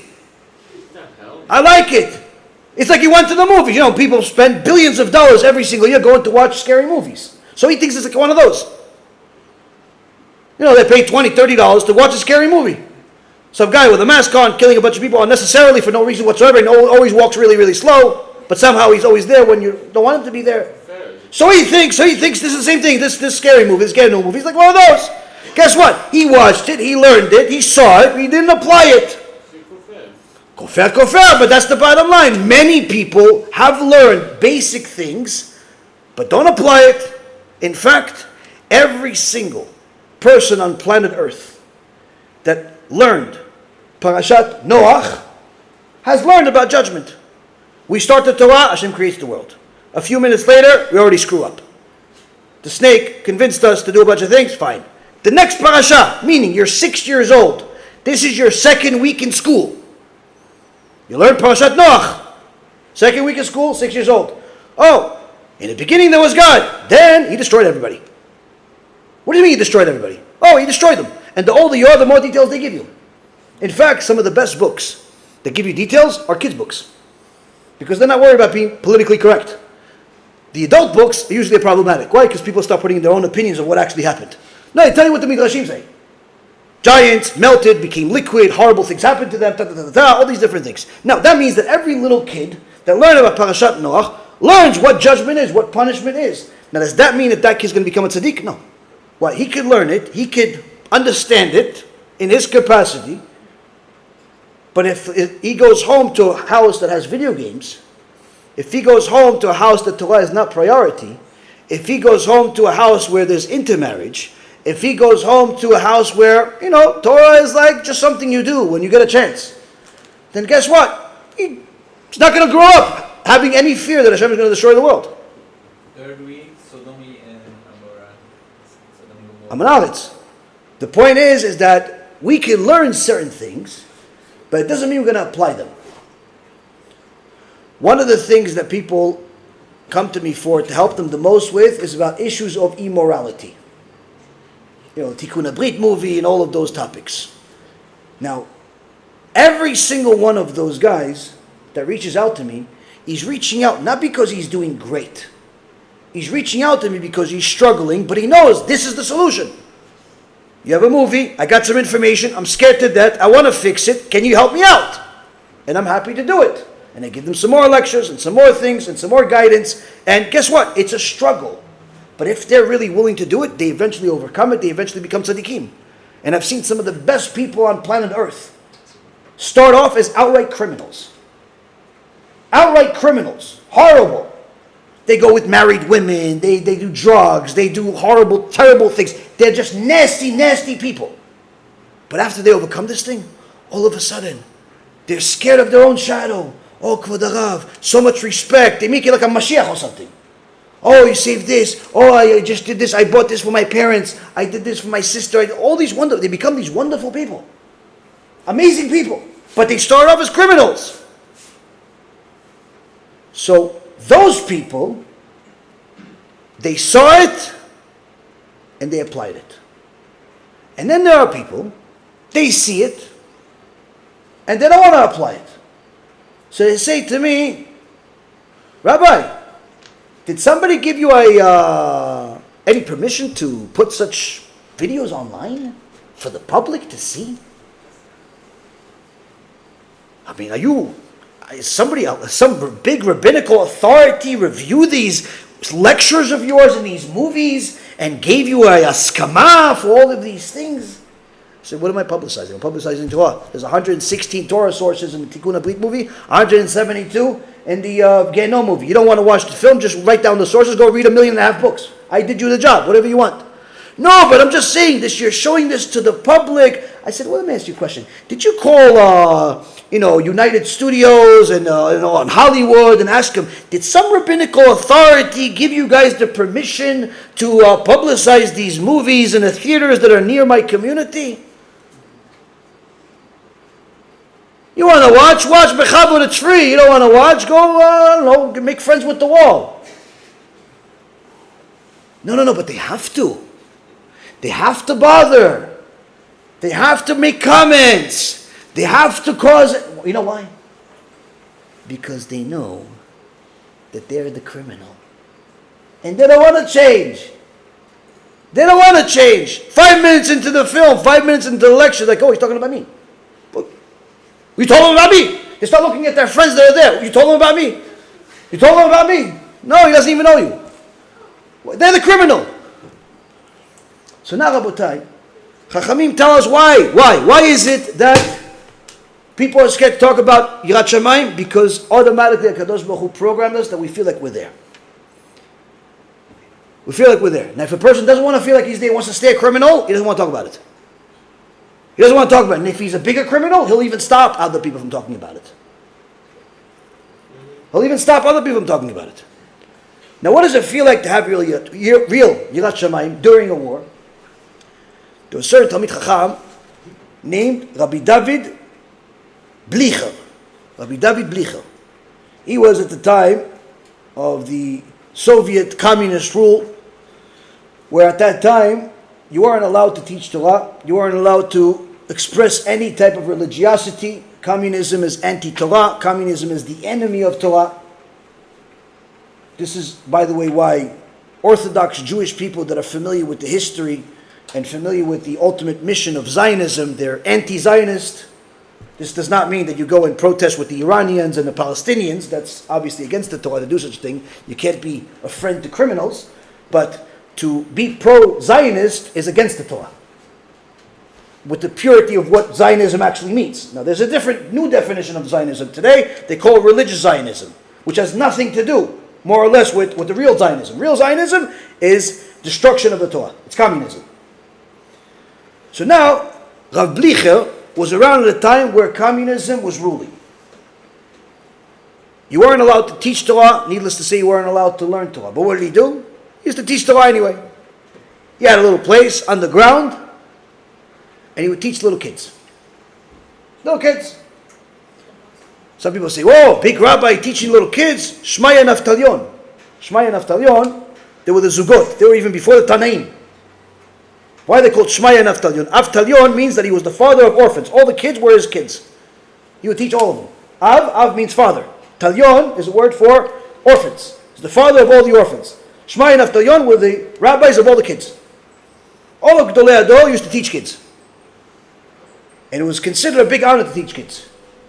So Rabbi Blicher would teach little kids, and he would teach them Gemara. And one day, they're going and they're learning a Tosfot, and all of a sudden, the door breaks. A KGB officer, 30 years old, vicious monster comes in, makes noise, all the kids are scared to death, because if he leaves here the same way he came out, everyone's dead. He's going to report them, headquarters of KGB, everyone, in the best case scenario, goes to Siberia. Worst case scenario, they don't make it to Siberia. That's how the KGB worked. And to this day, there's KGB, there's, Putin, everybody knows that he's a former KGB officer, technically still is, technically still has special relationships. Anyone that doesn't agree with him goes on a plane and doesn't land. Just now, recently, there was a guy that's one of his commanders, was loyal to him for many, many years. One time he disagreed with him about something that they're doing in regards to the Ukraine war, but he said it publicly.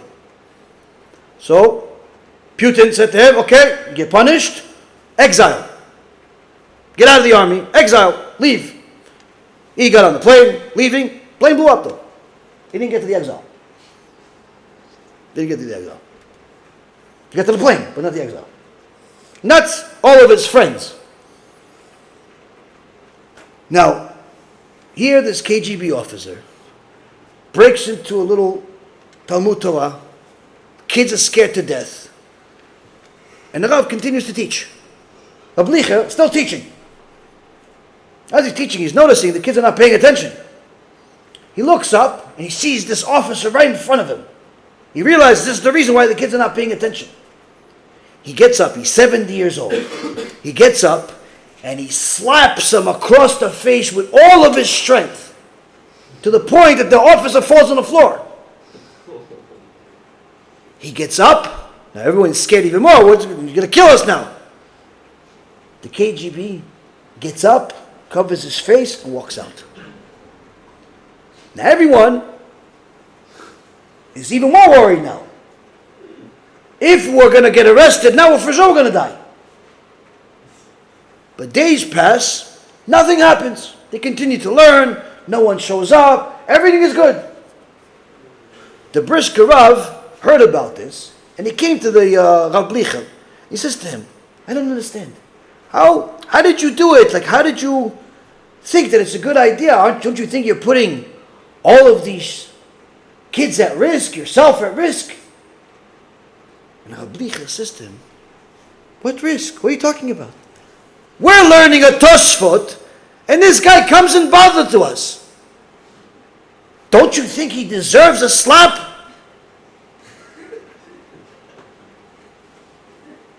Meaning his Yirat Shamayim was so high, he doesn't even understand, wait, what worry? What are you talking about? He's not going to kill me. Only HaKadosh Baruch Hu can. His connection to HaKadosh Baruch Hu is so high that he's not even in the same world as us. He's thinking, him kill me?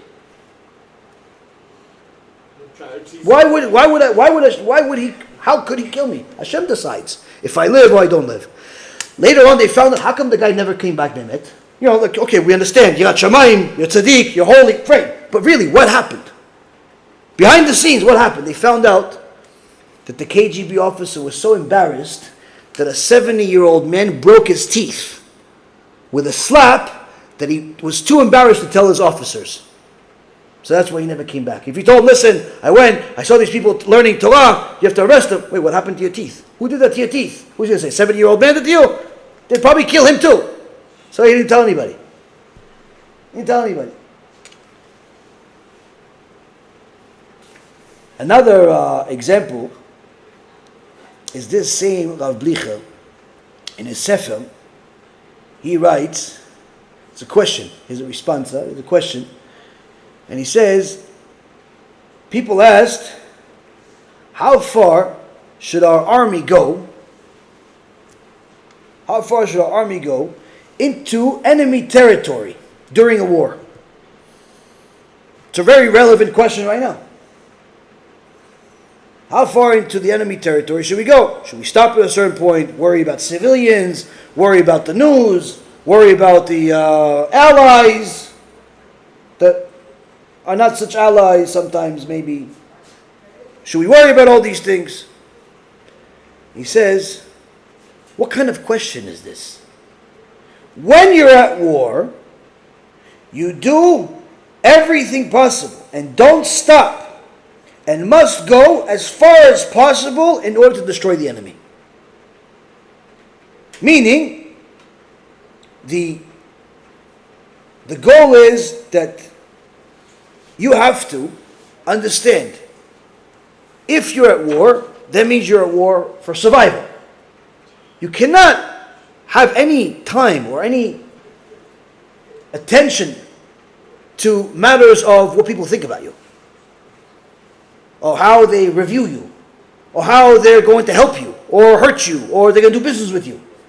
If you're at war, that means you're at wars. Am Yisrael doesn't go to wars for no reason. We don't go to wars to conquer land. We have conquered land as a result of wars, but it's not because we provoked the wars, not because we started the wars. He says, if we're already at war, you cannot take anything into consideration. All of the things they have in the media, they're killing civilians, 7,000 people died, 6,800 of them are little babies. What did you kill? A baby center? How is it that so many are babies? It's all a lie. It's all one big lie.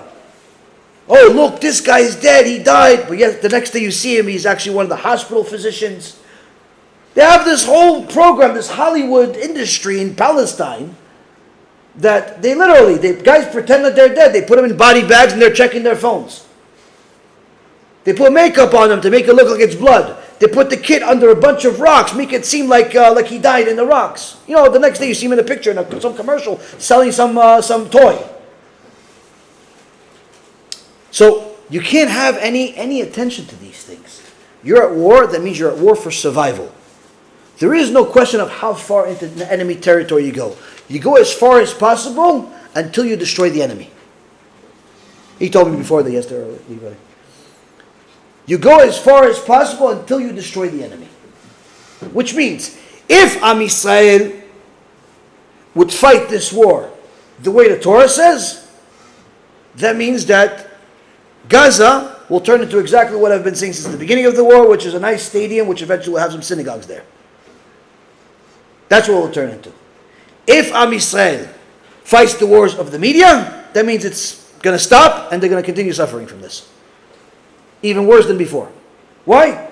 The world will still hate them, and now even more, and the enemy will still be there. And now the enemy will even be more empowered, because more people will give them money, they'll be able to buy more weapons to fight us with, it'll just become much worse. So when you go according to the Torah, either you have to go all the way. You have to completely annihilate anything that's there. Oh, what's going to happen to them? Who cares? They're the enemy. When was the last time anyone was concerned about what their enemy is going to do? Oh, yeah, but they're civilians. Okay, they should have thought about that before they lived in an enemy state. And reality is, there is no civilians. They're all terrorists. There's no exceptions. The kids are terrorists, the women are terrorists, the adults are terrorists, and anyone that spent a little time researching it, looking at what the civilians say, speaking to them, seeing interviews of what they say, they're all enemies. They're all terrorists. Every single one of them without exception. Even the Arabs here. Even the Arabs here, 100%. An Arab here, there was an interview, they said, who are doing the terrorist attacks here? Arabs that live here. if they were in power, they would send us out. Who is the ones that are celebrating here? Who are the ones that do terrorist attacks here? They don't feel like they're home here. They feel like we are intruding their home. Now, are there some decent Arabs in the world? Sure, there are some decent ones. I'm not talking about the ones that are decent, that are pro-Israel. I'm talking about people that are, if they're pro-Palestine and they feel like that's their home, that means they're terrorists. Now, terrorists doesn't mean you kill people. Terrorists could be just simply supporting killing people. Supporting the ultimate death of Am Yisrael, Chas v'Shalom. So, Rav Blicher, this tzaddik, that was not afraid of a 30-year-old KGB officer that was interrupting his Gemara session, says, there's no discounts in war. You go into enemy territory until there's no more enemy.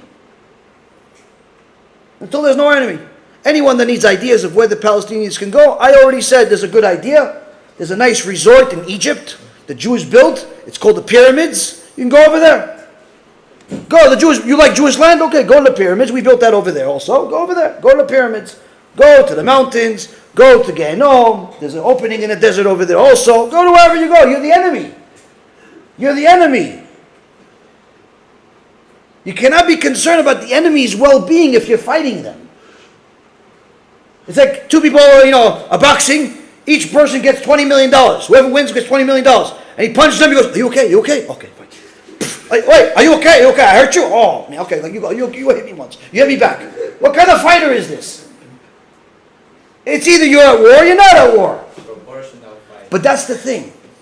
Only Am Yisrael is expected to fight this nonsensical term called proportional fight. America fights, annihilate them. Atomic bombs, every type of bomb known to man. Russia fights, Ukraine fights, everyone fights. Even if the Arabs fight their own people. When they fight their own people, the Syrians, they put a chemical war on their own people. When they bombed their own people with chemical weapons, did anybody protest? No. When America put a couple of atomic bombs on Japan, anybody protest? No. All of the things that happen around the world, anybody protest? No. Why? Because we know this is all Kadosh Baruch Hu's hand. That's why we cannot spend even a minute listening to the media, regardless of what the media is, whether it's Fox Major News and CNN, or it's YouTube, free bumbo jumbo, former cookie salesman is doing it. It doesn't matter who it is. If you're listening to these people, you are poisoning your mind. You're creating fears in your mind that you're not allowed to fear. You're hearing about somebody else's tanks and somebody else's war plans and somebody else's potential this and somebody else's potential that and how they want to kill you. You are creating fears you're not allowed to have. And that's what Rabbi Natan and the Gaon Vilna and all of the Chachamim agree on. Is that those fears are what's going to shorten your life. Not the terrorist, not the war. You want to have fear like a blicher. Fear of HaKadosh Baruch Hu. Somebody interrupted your shiur Torah, you should be scared. You should be scared. Somebody's interrupting your Torah. The Gemara says, somebody learns Torah. And all of a sudden, he sees that they're opening ice cream in the kitchen. He sees kids opening ice cream. He's like, "Oh, you know, I want ice cream." He stops going to Torah. He goes, "I'm going to have some ice cream." He's like 5 years old. Rabbi Shimon Bar Yochai says to him in the Gemara, they're going to feed you gechalei retamim, coals that never go out, for walking away from a Torah for nothing.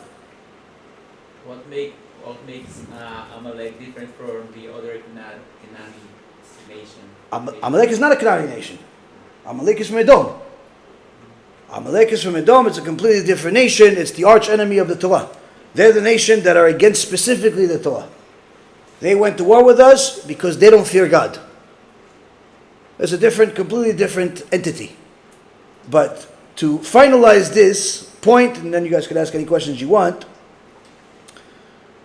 there was two fantastic stories that give us a perspective of what Yirat Shamayim really is, where our goal is. I'm not saying today you leave the shiur, everybody has the Yirat Shamayim of Rab Licher.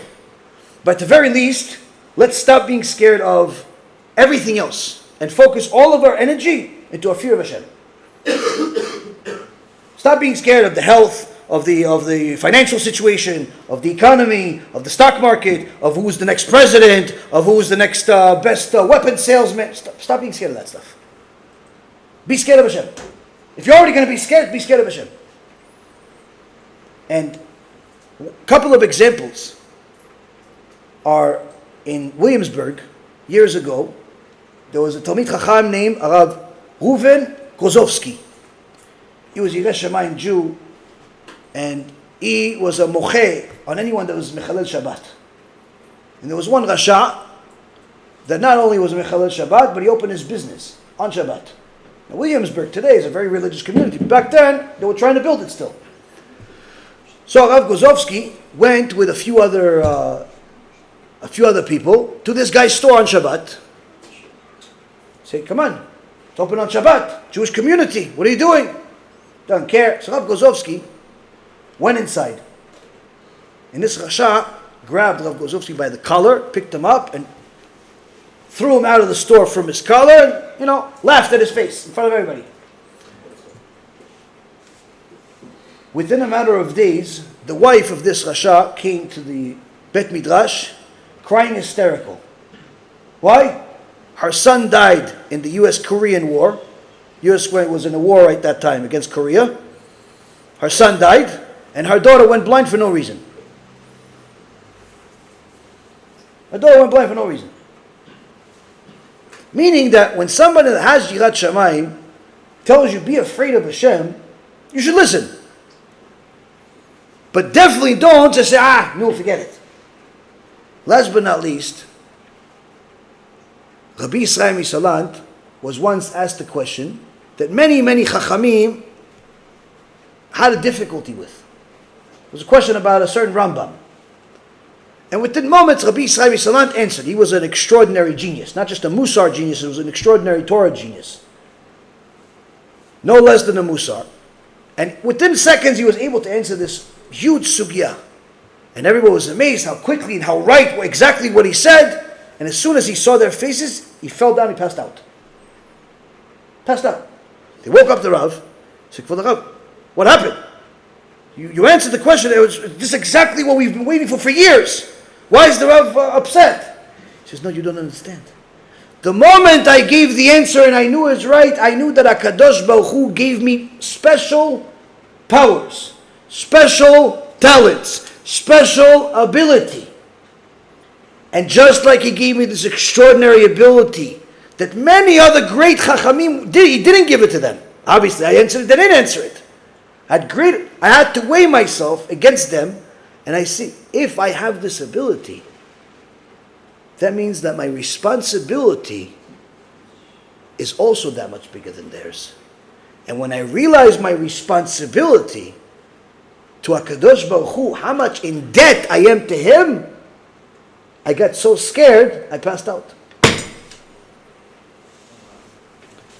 This, Rabotai Karim, is Yirat Shamayim. That's the true treasure. That's the true treasure. Meaning, Yirat Shamayim is not supposed to give you nightmares at night. It's not a scary movie, even though it's scary. Even though there's scary things. The ultimate goal of Yirat Shamayim is to get you to a point that you're so close to HaKadosh Baruch Hu that you're scared of not fulfilling your responsibility.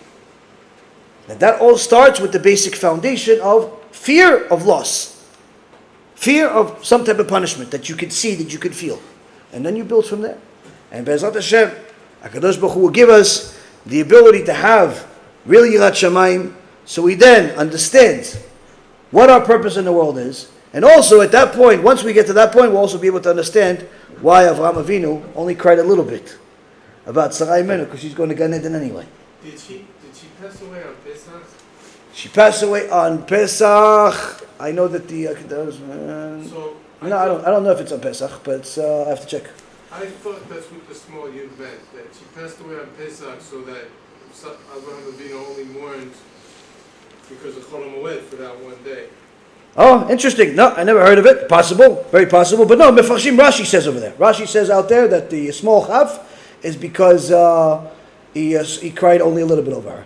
Only a little bit over her because he knew that the ultimate reward that she's going to get is extraordinary. Not because the Avraham sat shiva for one day. Not because. Well, I mean, it could be for a short period of time, but in essence, the point is to the small chaf is to say that he cried less than what people usually cry over their wife.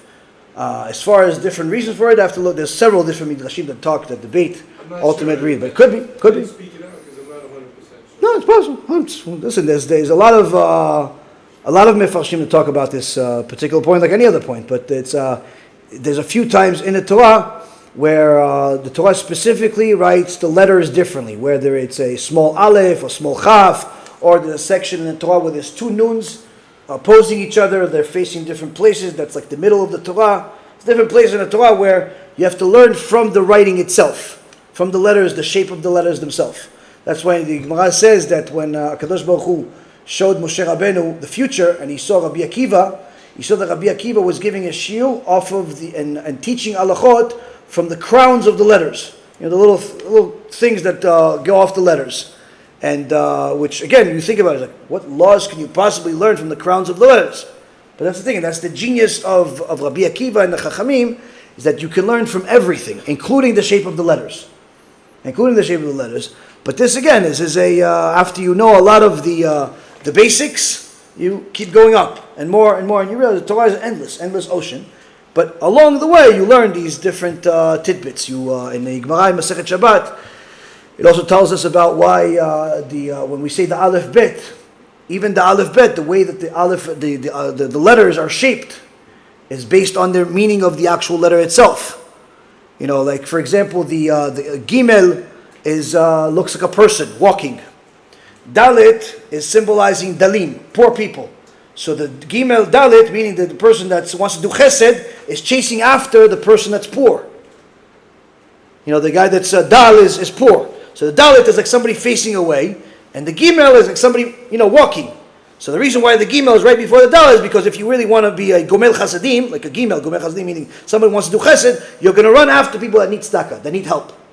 And every letter is shaped a certain way for different reasons. The Kuf has a line because it spells Sheker. Sheker has only one leg, whereas Emet is the Aleph, the Mem, and the Taf. Aleph is the beginning of the alphabet, Mem is the middle of the alphabet exactly, and Taf is the end of the alphabet. And all three letters have a foundation, have two legs or a foundation. Why? Because Emet has a foundation. Sheker, on the other hand, is Shin, Kuf, Resh. All have a single point. They all stand on a single leg. Why? Because Emet has a foundation, and it's always going to stay Emet. Sheker, lie, only has one leg. It doesn't last. You could easily topple it over. So each one of the letters is shaped a certain way in order to teach us a lesson. It's not like English or other languages where somebody just created it for whatever reason. He decided that a circle means all. Fine, okay, good for you, it's all. It means zero also, it means all, it means a lot of things. Fine, also it's a good happy face. Put circle, happy face, kids like it. They decided that the O is the O. Fine, no problem. Hebrew, it wasn't like that. Hebrew, every single letter is shaped a certain way for a specific reason, and it's put in a specific place in the alphabet, needless to say in the Torah itself. Every single letter is calculated and accounted for. And the more you learn the details, the more you realize how divine the Torah is, how it's not even possible that any human being ever even messed up with it. If it did anything, like even messed up one thing. Everything is so perfect, it's impossible that anybody even messed up one small thing. And that's why, like for example, when you speak to somebody like myself, that I'm constantly talking to people, debating with certain people to try to help them get to Hashem, I know their battle. But if you bring those same people to one of the Gdolei Ador that's 80, 90 years old, has been, glued to the Torah for the last 90 years, and you tell him, listen, this guy doesn't believe in God. He's going to look at him like, what do you mean? How? It's not that he doesn't understand. How could you not believe in God? It's so obvious. It's everywhere.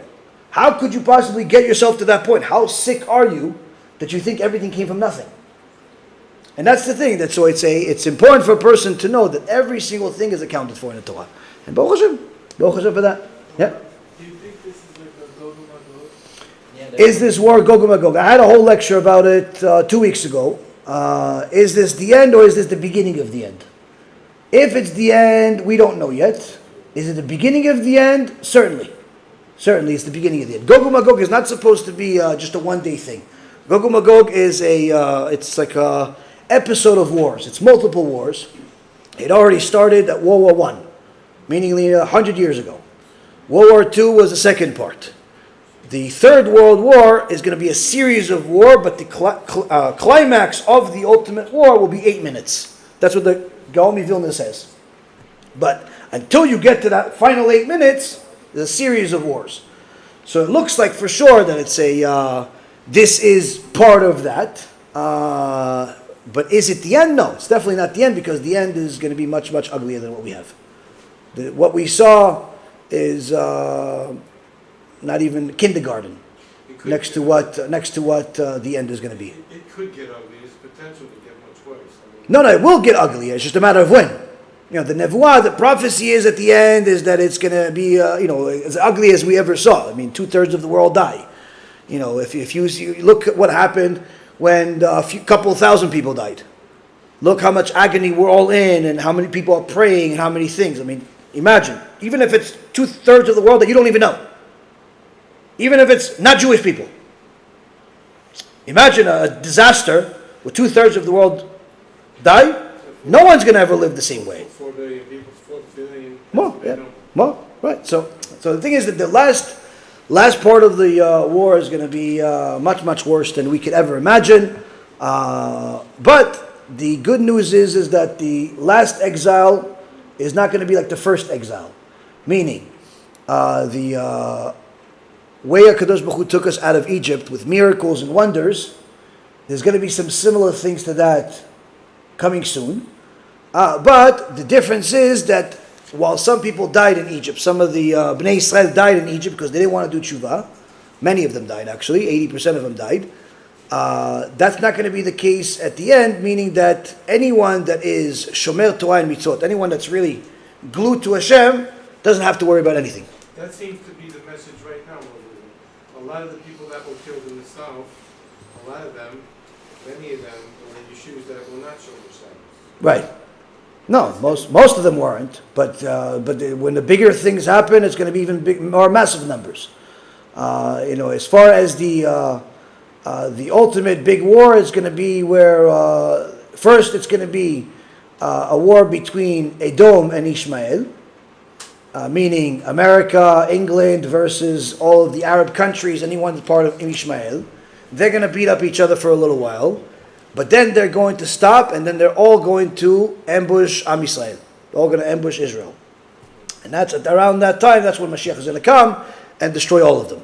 But it's going to be a ugly time that many of the sages in the Gemara were very scared of. When in the Gemara Masechet Sanhedrin, Perek Chelek, they ask Rabbi Eliezer ben Horkenos and some of the other Chachamim about the end of days, and many of the Chachamim say, I want it to happen, but I don't want to be alive when it does, because they were so scared of the Chevlei Mashiach, of the suffering that's going to happen before Mashiach comes. The good news is that if you have the merit to do Teshuvah before that all happens, then you'll be okay. You'll be more than okay. But anyone that doesn't have the merit to do Teshuvah, anyone that doesn't do Teshuvah, the suffering they're going to have is going to be immeasurable. It's going to be much worse than the Holocaust. There are things that have existed much worse than the Holocaust already. But what's recorded on modern day history is Holocaust. Either way, anyone that does Teshuvah now is going to put himself in a fantastic situation. Anyone who doesn't, clock is ticking. And that's why there's no more time to debate people and to argue with them. Oh, please keep, don't keep, please, maybe I'll convince you, maybe I'll show you proof. There's no more time for that. There's too many people out there that are already interested. You have to first help them. They're already in, they're already interested. They already want to be customers. You got to go focus on them. You can't spend a minute on people that want to debate you and want to argue and no, but look, the earth is flat and maybe this and maybe there's aliens running the world and they built the pyramids and all this mumbo jumbo. There's no time for that. No time for people that want to debate and want to argue. Don't want to believe? Don't believe. Go shoot yourself. What do you want to believe, that you came from dirt and you're going to go back to dirt? Chavud. Enjoy. Go to go see your grandfather that's in my front yard. Whatever you want to do, you don't want to don't do it. There's no more time. There's no more time to debate people. Because right now there's more people that are interested. A lot more people are interested. A lot more people are curious. A lot more people want real answers. And it's not the time to sugarcoat things. You just got to tell people, this is what it is. There's a reward. There's a punishment. There's a God that runs the world. He has rules. You follow them, you'll be in good shape. You don't follow them, you're in terrible shape. The end. There's more details in there, but that's more or less all of it. Even if it is family. Huh? Even if it is family. Even if it's family? Yeah. I tell my own family, if they don't do Teshuvah, they're going to Gehinnom. My own family, I tell them. I tell them the details of Gehinnom. And guess what happened? They're all doing Teshuvah. Why? Because you realize it's true. It's not. Listen, you want to be a heretic, you want to be atheist, you want to be somebody that doesn't believe in God. But go do what go. I don't know, marry a door, marry a frog for all I care. It doesn't make a difference to my life. I'm going to do what I have to do because there are plenty of pure people that want to know the truth, and when you tell them the truth, they change. But you can't play 50-50. I believe in God, but I'm not going to follow the Torah. I believe in God, but I'm only going to follow part of the Torah. I believe in the Torah, but I don't really agree with the rabbis. None of that stuff anymore. This is what Torah says. Take it or leave it. Whatever you do, you'll be blessed. Whatever you don't do, you'll be punished. But not punished like your mom is sending you to your room. Not punished like your wife doesn't want to talk to you. Not punished like your kids stole your credit card and spent all your money. No. Much, much worse punishment. And when more details you give people, the more they realize it's real. And one of the things that this tragedy did for a lot of people is very similar to the Holocaust. What Avigdor Miller said, that he himself heard from Rav Shmuel Levitz, that the reason why Kadosh Baruch Hu brought the Holocaust to the world and all the tragedies that took place there. I don't know if any of you have read books about the Holocaust. I've had some lectures about it. I've studied extensively about the topic. The things we saw a month ago are not new. They were actually, even though people say, oh, this is the worst thing we've ever seen, it's not true. What happened in the Holocaust is much worse. They used to, there was a certain section of the Nazis that they would take Jews and they would experiment on them while they're alive.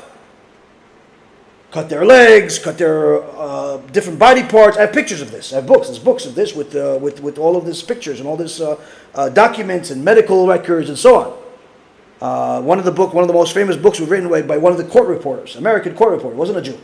American court reporter that had to document all of this, and she eventually made it into a book. And there's a bunch of other books. There was medical experimentations. One of the worst people on planet Earth was a person named Mengele.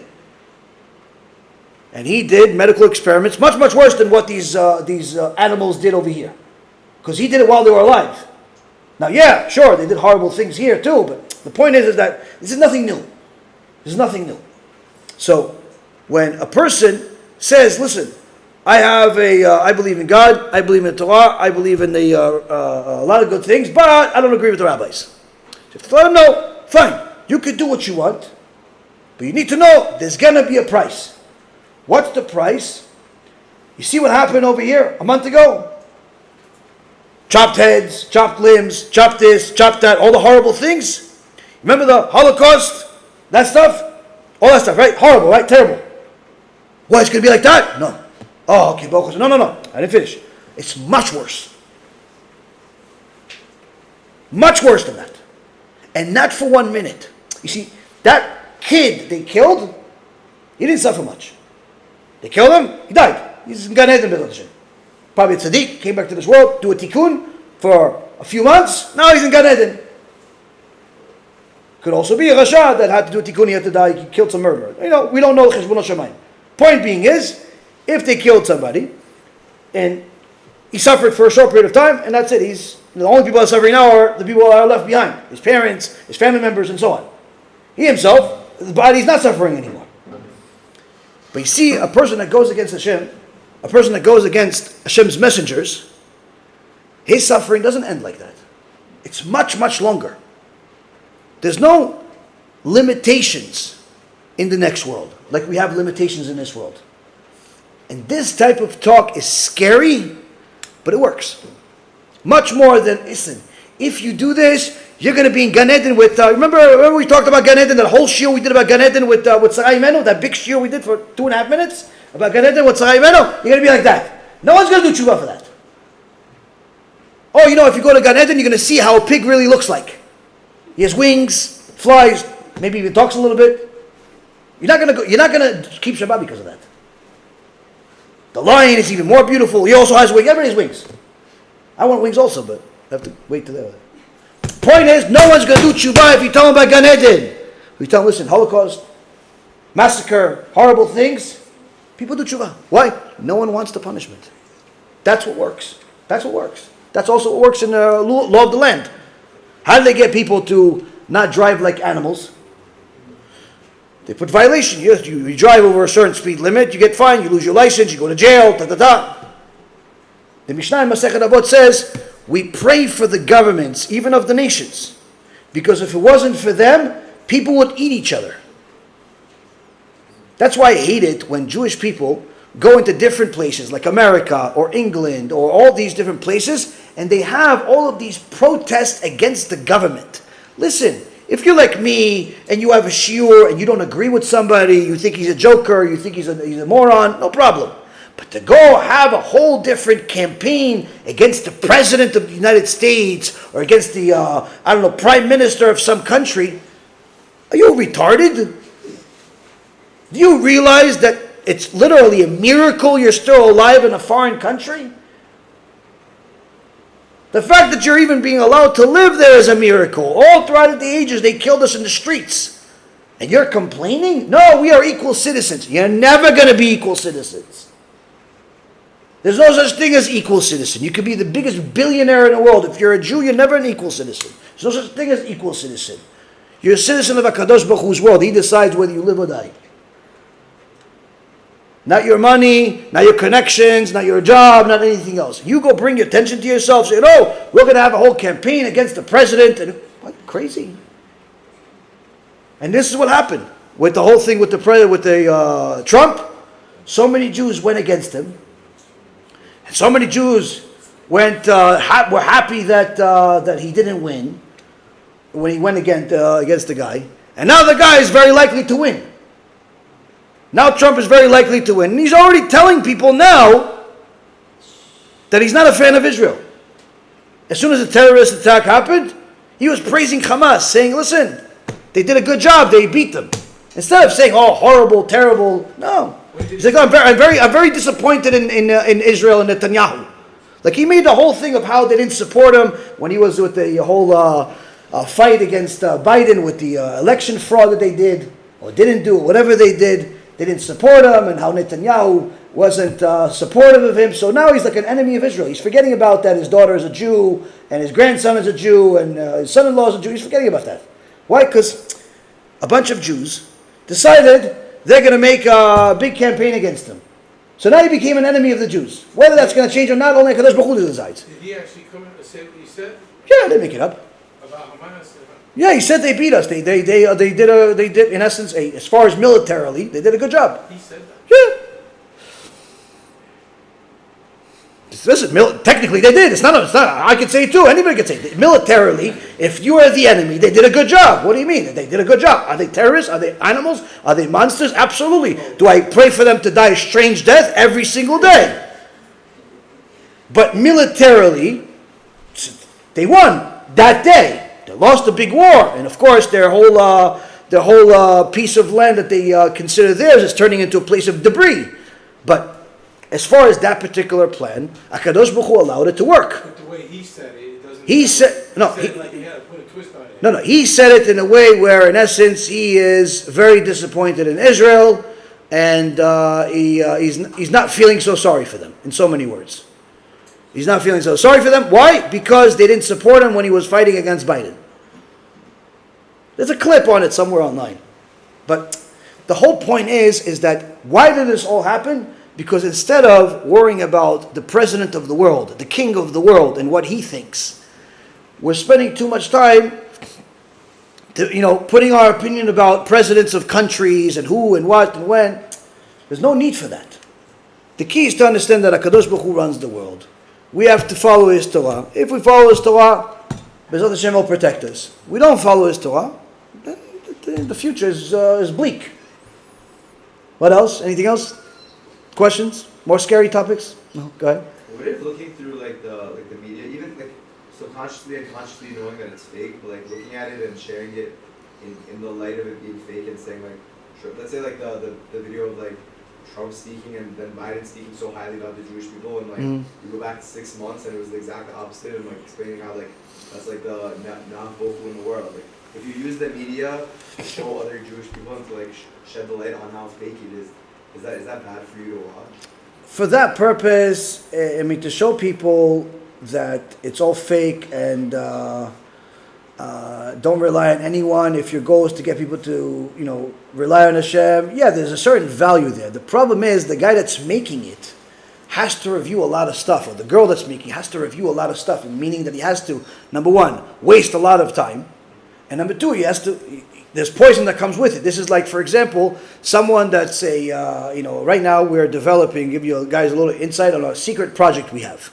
We're working on it for a long time. One of the projects we have is to develop a new sensor, to protect your phone, protect your phone, your internet, and so on. So all the pornography and the filth that's out there that's even not on pornography sites, like, you know. So try to get you guys something that's going to help people protect their eyes on their phones and their internet and so on. Now, the problem with developing it is that somebody has to look at porn. Somebody has to look at immodesty. Somebody has to look at filth in order to know what to censor, in order to know what to block. And that's why it's very difficult.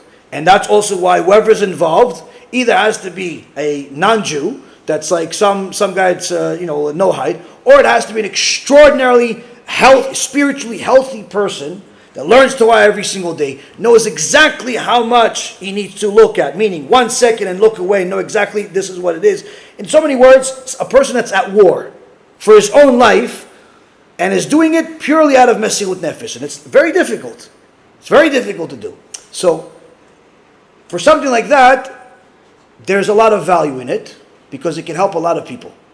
And therefore, I continue to help people and will continue investing into this project, and BeEzrat HaShem will succeed in getting this out there to people to help them and get them a cost-effective system that is going to help them protect their eyes, because really the ultimate protection of your eyes is Yirat Shamayim, is watching this shiur 1,000 times. That's what is going to help. But when you don't have time to watch a shiur and you need to go on some site for your job or for some other reason, so you need help. So that's what we're developing it. But for that, it's worth it. Why? Because it's going to help a lot of people. Whereas the other things, like what you're mentioning, like being one of these video people that is people that are showing that it's a world of lies. He said this one day, he said that one day. If it's a non-Jew doing it, I'm all for it. If it's a Jew doing it, I don't think it's the greatest use of time, simply because there is it could be done by other people. And also, there's just too much risk of falling into it and just spending literally your whole day reviewing stuff for the next video, because you have to come up with new stuff all the time. One video is not enough. Let's say you have, especially if you have a hit. You make a video, it gets 5, 10 million likes. What do you got to do? You're not happy with just 5 million. You have to do another one. To get another one, especially that type of winner, you have to work double as hard to go find more material, and which means you have to spend a lot of time. And I don't think it's worth it, because the people that need that help to know that it's fake usually are not really spending that much time looking for it to see it's fake. They already know to a certain extent that it's fake, and the people that are gonna spend a lot of their time watching the news are usually not going to be affected by it anyway, because they just like watching the news. They like watching, everybody thinks they're a politician. They have an opinion about what the president's doing and what this one's doing. So I think there's a better way to use your time. There are some people that are doing good work that are showing stuff that's not like what you said, but rather like stuff that a lot of people don't realize is true. Like, for example, how there's this whole fake thing that there's happening with the Palestinians, where fake dead people, and they're actually making a whole movie. So there's a certain value to that. There's a certain value of actually recording some of their opinions. Somebody showed me they went to the West Bank and they interviewed Palestinians. And they, just like, somebody spoke Arabic to them, and somebody spoke English, and they translated it. And they asked the Arab, what do you think of the fact that in Gaza they shoot missiles at Israel from civilian territory? Do you agree with it or not? A simple question. None of them could answer the question in a normal way. They're all confused, like, oh, well, maybe they're doing it because there's no place else to do it. Or another person said, well, they're defending themselves. Like, no, they're not defending. Nobody attacked them. They just decided one day to go on top of the hospital and shoot a missile at Israel. Well, we don't live there, so we don't understand. Like, it's a simple question. None of them could actually answer a normal question. And that's the thing. It's like you have to. There's a certain value to show that now, but you only need one video of that. You can't make a whole career of that. That's the problem. When you make these types of videos, it's the same thing with when people ask me about whether I recommend that they use their voice to become singers. There's some very talented people that have good voice, They're asking me, should I become a singer?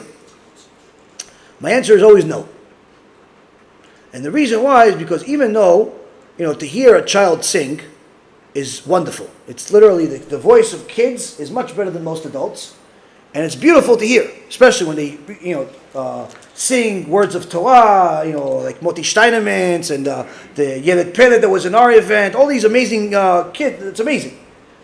But I would never ever recommend any of my kids or anybody that I know's kids to do the same thing. Why? Because the test of success in the music world is almost impossible to pass. Because the worst thing that could happen to you is succeeding. That's the worst thing that could happen to you. If you fail, okay, you tried for a few years, nobody invites you to any more than a bar mitzvah, you go back, you live a normal life. But if you succeed, and they start inviting you, each time, every night you have somebody inviting you, 100,000, 80,000 shekels, 100,000 shekels, 200,000 shekels, you can do that every single day. And guess what? That comes with, it's not just money that comes to you. It's all types of other things that come with money. And all of a sudden, there's problems. Problems that you never even knew existed. And that's why you see a lot of the times, the people that start off in the religious world as singers, many times they have serious marriage problems and life problems that, you see what happens. You see their marriages crumble, their life crumbles. They still have a good voice, but their life sucks. How about Chazan? Chazan is fantastic. Chazan is if somebody has a good voice, that's what they're supposed to use their voice for. But the Chazan is not getting paid 100,000 shekels for one day. There's some guys that want to be rappers, which I think is the worst thing in the world for a Jew to do. I think it's completely ridiculous for a Jew to be a rapper. It's like me going to Africa and wearing underwear and walking around. I want to be like you guys. Like it doesn't fit. You're a Jew. You're not supposed to rap, even though you know how to rhyme and stuff like that. It's not our culture. It's not our culture. It's the same thing with Jews playing sports. It's the most ridiculous thing in the world. You see a little Jewish guy, trying to make it to the NBA. He's 4'3", and he's trying to be in the NBA. Like, you're Jewish. They're like 9 feet taller than you. The ball is almost as big as you. Okay, so you know how to dribble and somehow you got yourself to dunk the ball. It doesn't mean you're going to be a basketball player. Yeah, but there was one Jewish guy that he became one. Do you know how many millions tried? For them, in their culture, it's like every second kid is an NBA star. All right, go be go be a doctor or something. Go be something else. Go be something that's... Anyway, it's not a good profession. To be an athlete is the worst profession in the world. I know most people don't think though, but I know I used to deal with them as clients when I was on Wall Street. It's the worst profession in the world to be an athlete. Worst. Your career is very, very short, and your life is miserable because from the second you get a contract, all of a sudden you acquire 100 different friends that you never knew you had, 300 family members you never knew existed, and 500 advisors that convince you that you need them. And 99.9999% of all of them are scammers. Which means that by the time you finish your average 5-year career, if you're in basketball 5-6 years, if you're in football 3 years, baseball's a little longer, but more or less it's less than 10 years. Like all of these superstars that you see that they're still playing after 20 years, those are anomalies. They're like, going to the moon. If they even went there, like that's what it is. It's not normal to go and play for 20 years in any sport. But most of them last only a few years. They make a bunch of money. There are a bunch of people steal it from them. A bunch of people spend it for them. I had one guy that I met. He said, "Listen, on my day, I'm like, what'd you do on the day that you got a contract?" He said, "I bought 5 Range Rovers." I said, "But you're only one person." He said, "Yeah, but I bought one for myself. One for this one for that one for the 5 Range Rovers." On day 1, he spent the signing bonus. I don't have to tell you that he declared bankrupt shortly later. But that's what happens. After their career, 2 to 3 years, 3 to 4 years, 4 to 5 years, whatever it is, depending on the sport, within 2 years, 80% of them declare bankruptcy. And they go into a financial situation much worse than they had before they even started sports. And you can't do it somewhere else. Even if you go, let's say from the NFL, you go to the UFL or CFL. Yeah, you're going from a place where they're paying you, if you're terrible, you're on a bench squad, you're still making a few $100,000 a year. Whereas but if you really have a real contract, you get $5, $10, $20 million a year. But in the UFL, the number one paid person was $80,000. The guy working for UPS made more money than him. So that's the thing. They don't know how to handle money, and they end up ruining all of it. They get a bunch of money, they declare bankruptcy, and it become a very, very miserable life, short life.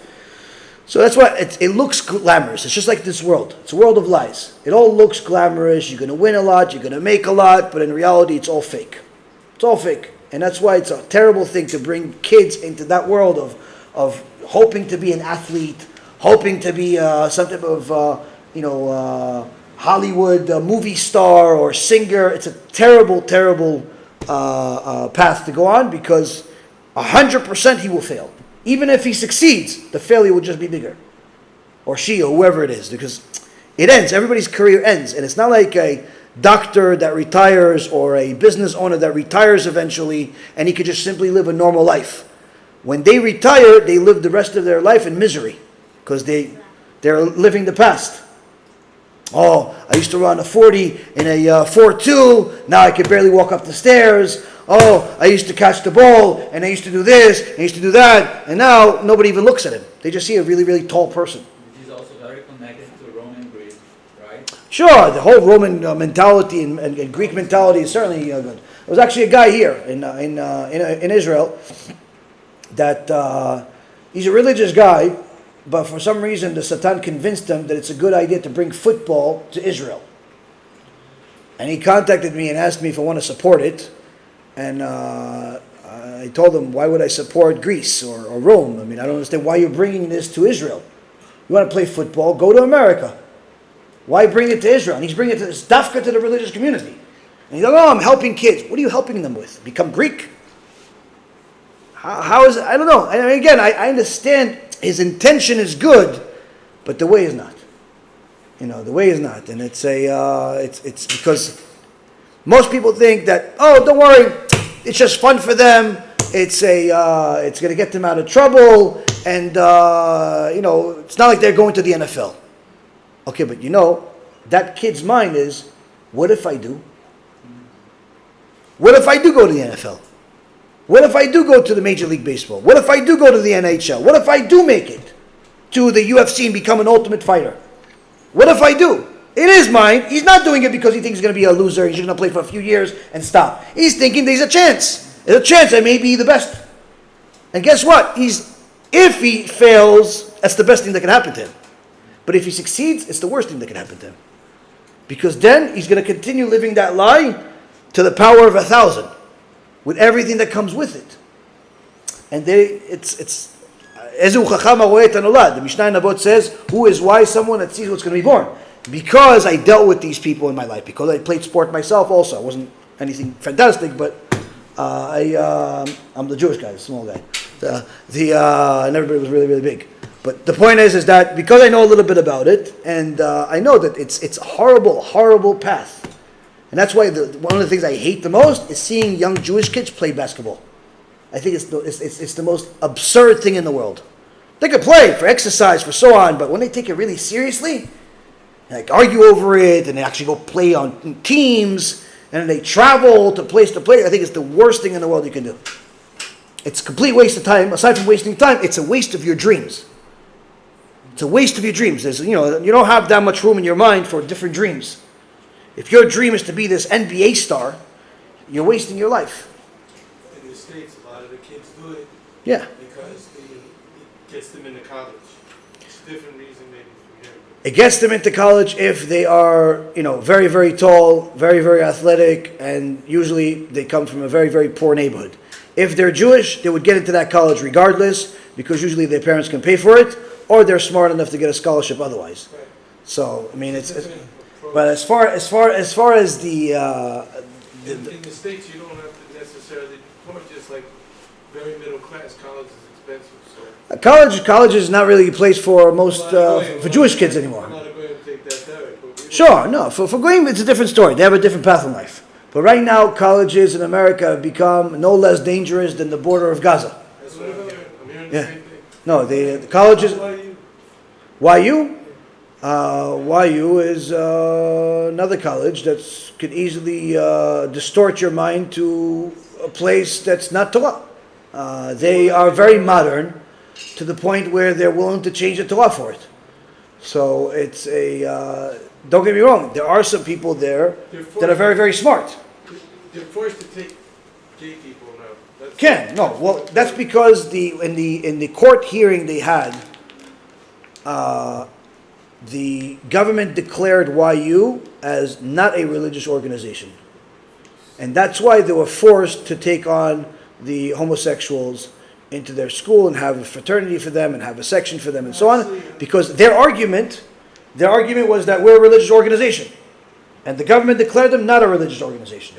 So when the Goyim say you're not a religious organization, that already gives enough of us to know, okay, if they think you're not religious, there's something wrong. You know, but in general, YU has had a lot of problems because of all the modernizing. They've modernized, and every year they're modernizing a little bit more.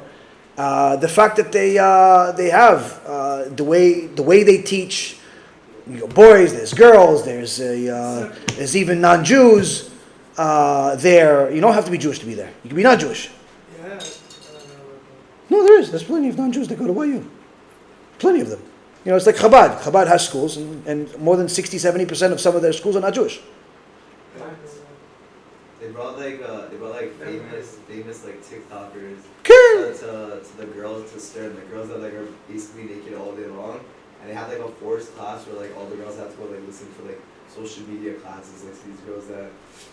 So that's the thing. So when you modernize to the point of changing, it's the Chazon Ish says the last Mishnah. In the Shas of Mishnayot, Masechet Uktzin, the last Mishnah says Chadash Asur Min HaTorah, but it's talking about something else. But the Chazon Ish said Chadash Asur Min HaTorah, meaning anything that's new and you apply it to the Torah is not allowed. Why? Our Masoret, we know exactly what our Torah is. We don't need to change anything. We don't need to modernize anything. We don't have to have a new way of doing things. The same exact thing has been working pretty well for the last 3,000 years. Keep it the same. You bring something new, for sure it's asur. For sure there's a problem with it. And that's the problem. I understand that some of the people that are bringing these so-called new things think that they're doing well. They have good intentions even. But Gdolei Yisrael, we're not a part of it. Gdolei Yisrael, we're not fans of any of this stuff. And even though some people say, yeah, but if we don't do it, then the kids are going to go somewhere else to do it. Let them go somewhere else to do it. Let them go somewhere else to do it. I had a shiur here on Shabbat, and the only bad part about the shiur is that I couldn't record it. But the shiur was, a bunch of Avraham, a bunch of people that are religious. Some people work, some people are Avraham. But right now we're trying to get everybody to realize that it's time to do kiruv, it's time to help people and so on. And the biggest problem that the religious people have is that they don't understand the non-religious mentality. They either think that the non-religious people can't handle anything. So if you tell them the truth, they'll run away. Oh, if I tell them that there's punishment if they drive on Shabbat, they'll run away. Why? Why will they run away? Like, they like it, they don't like it. It doesn't matter. You tell them. Don't decide for them. Don't decide for what people can handle or what people can't handle. You can handle it. They can't too. They're as Jewish just like you. Hashem created you, Hashem created them. And that's the problem. People have this whole, they do a lot of cheshbonot, a lot of analysis in their mind of what people can handle, what people can say. Just the same exact thing we've been saying for 3,000 years. Say the same exact thing. Let people decide for themselves. Let them decide for themselves. He likes it, good. Doesn't like it, no good. Oh yeah, but what if he leave? And one of the things, the reason I said this story is because one of the examples I gave them is that there was a guy that had a brit milah, was having a brit milah, a kid, and he wanted to do a brit milah, and he wanted to have the sandak be his friend, his best friend. Who was his best friend?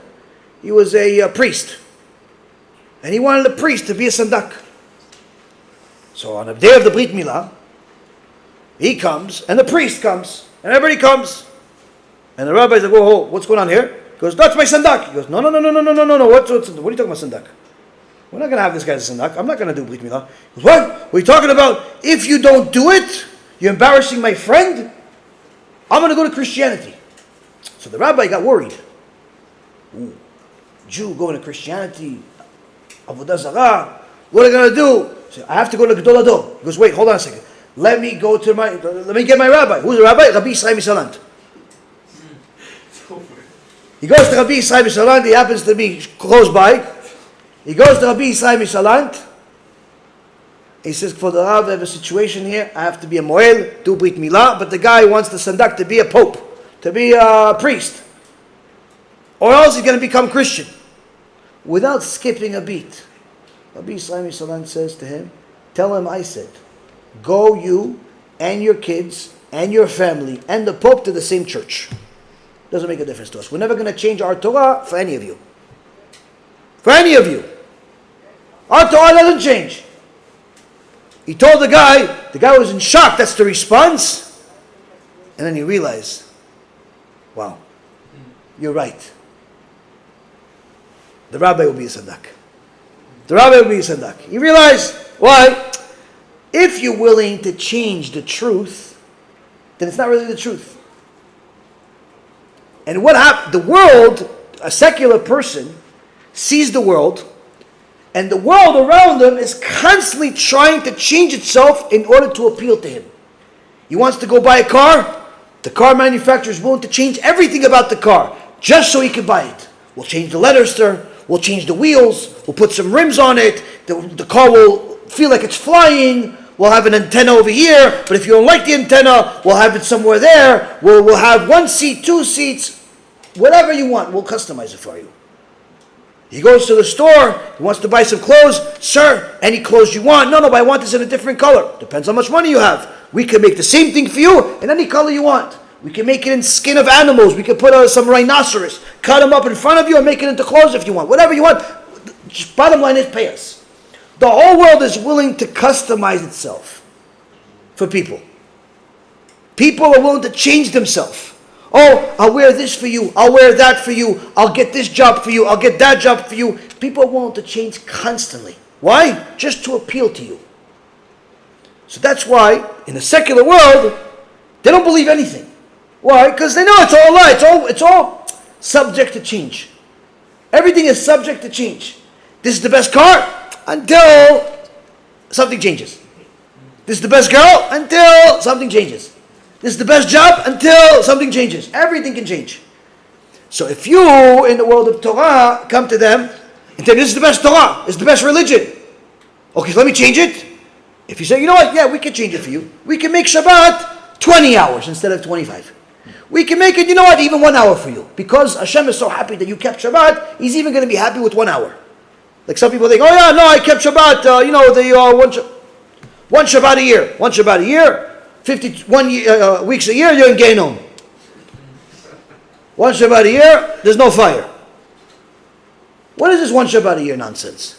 Oh, no, I'm going to keep Shabbat for a few hours. Okay, so you'll be in Gehinnom for even longer.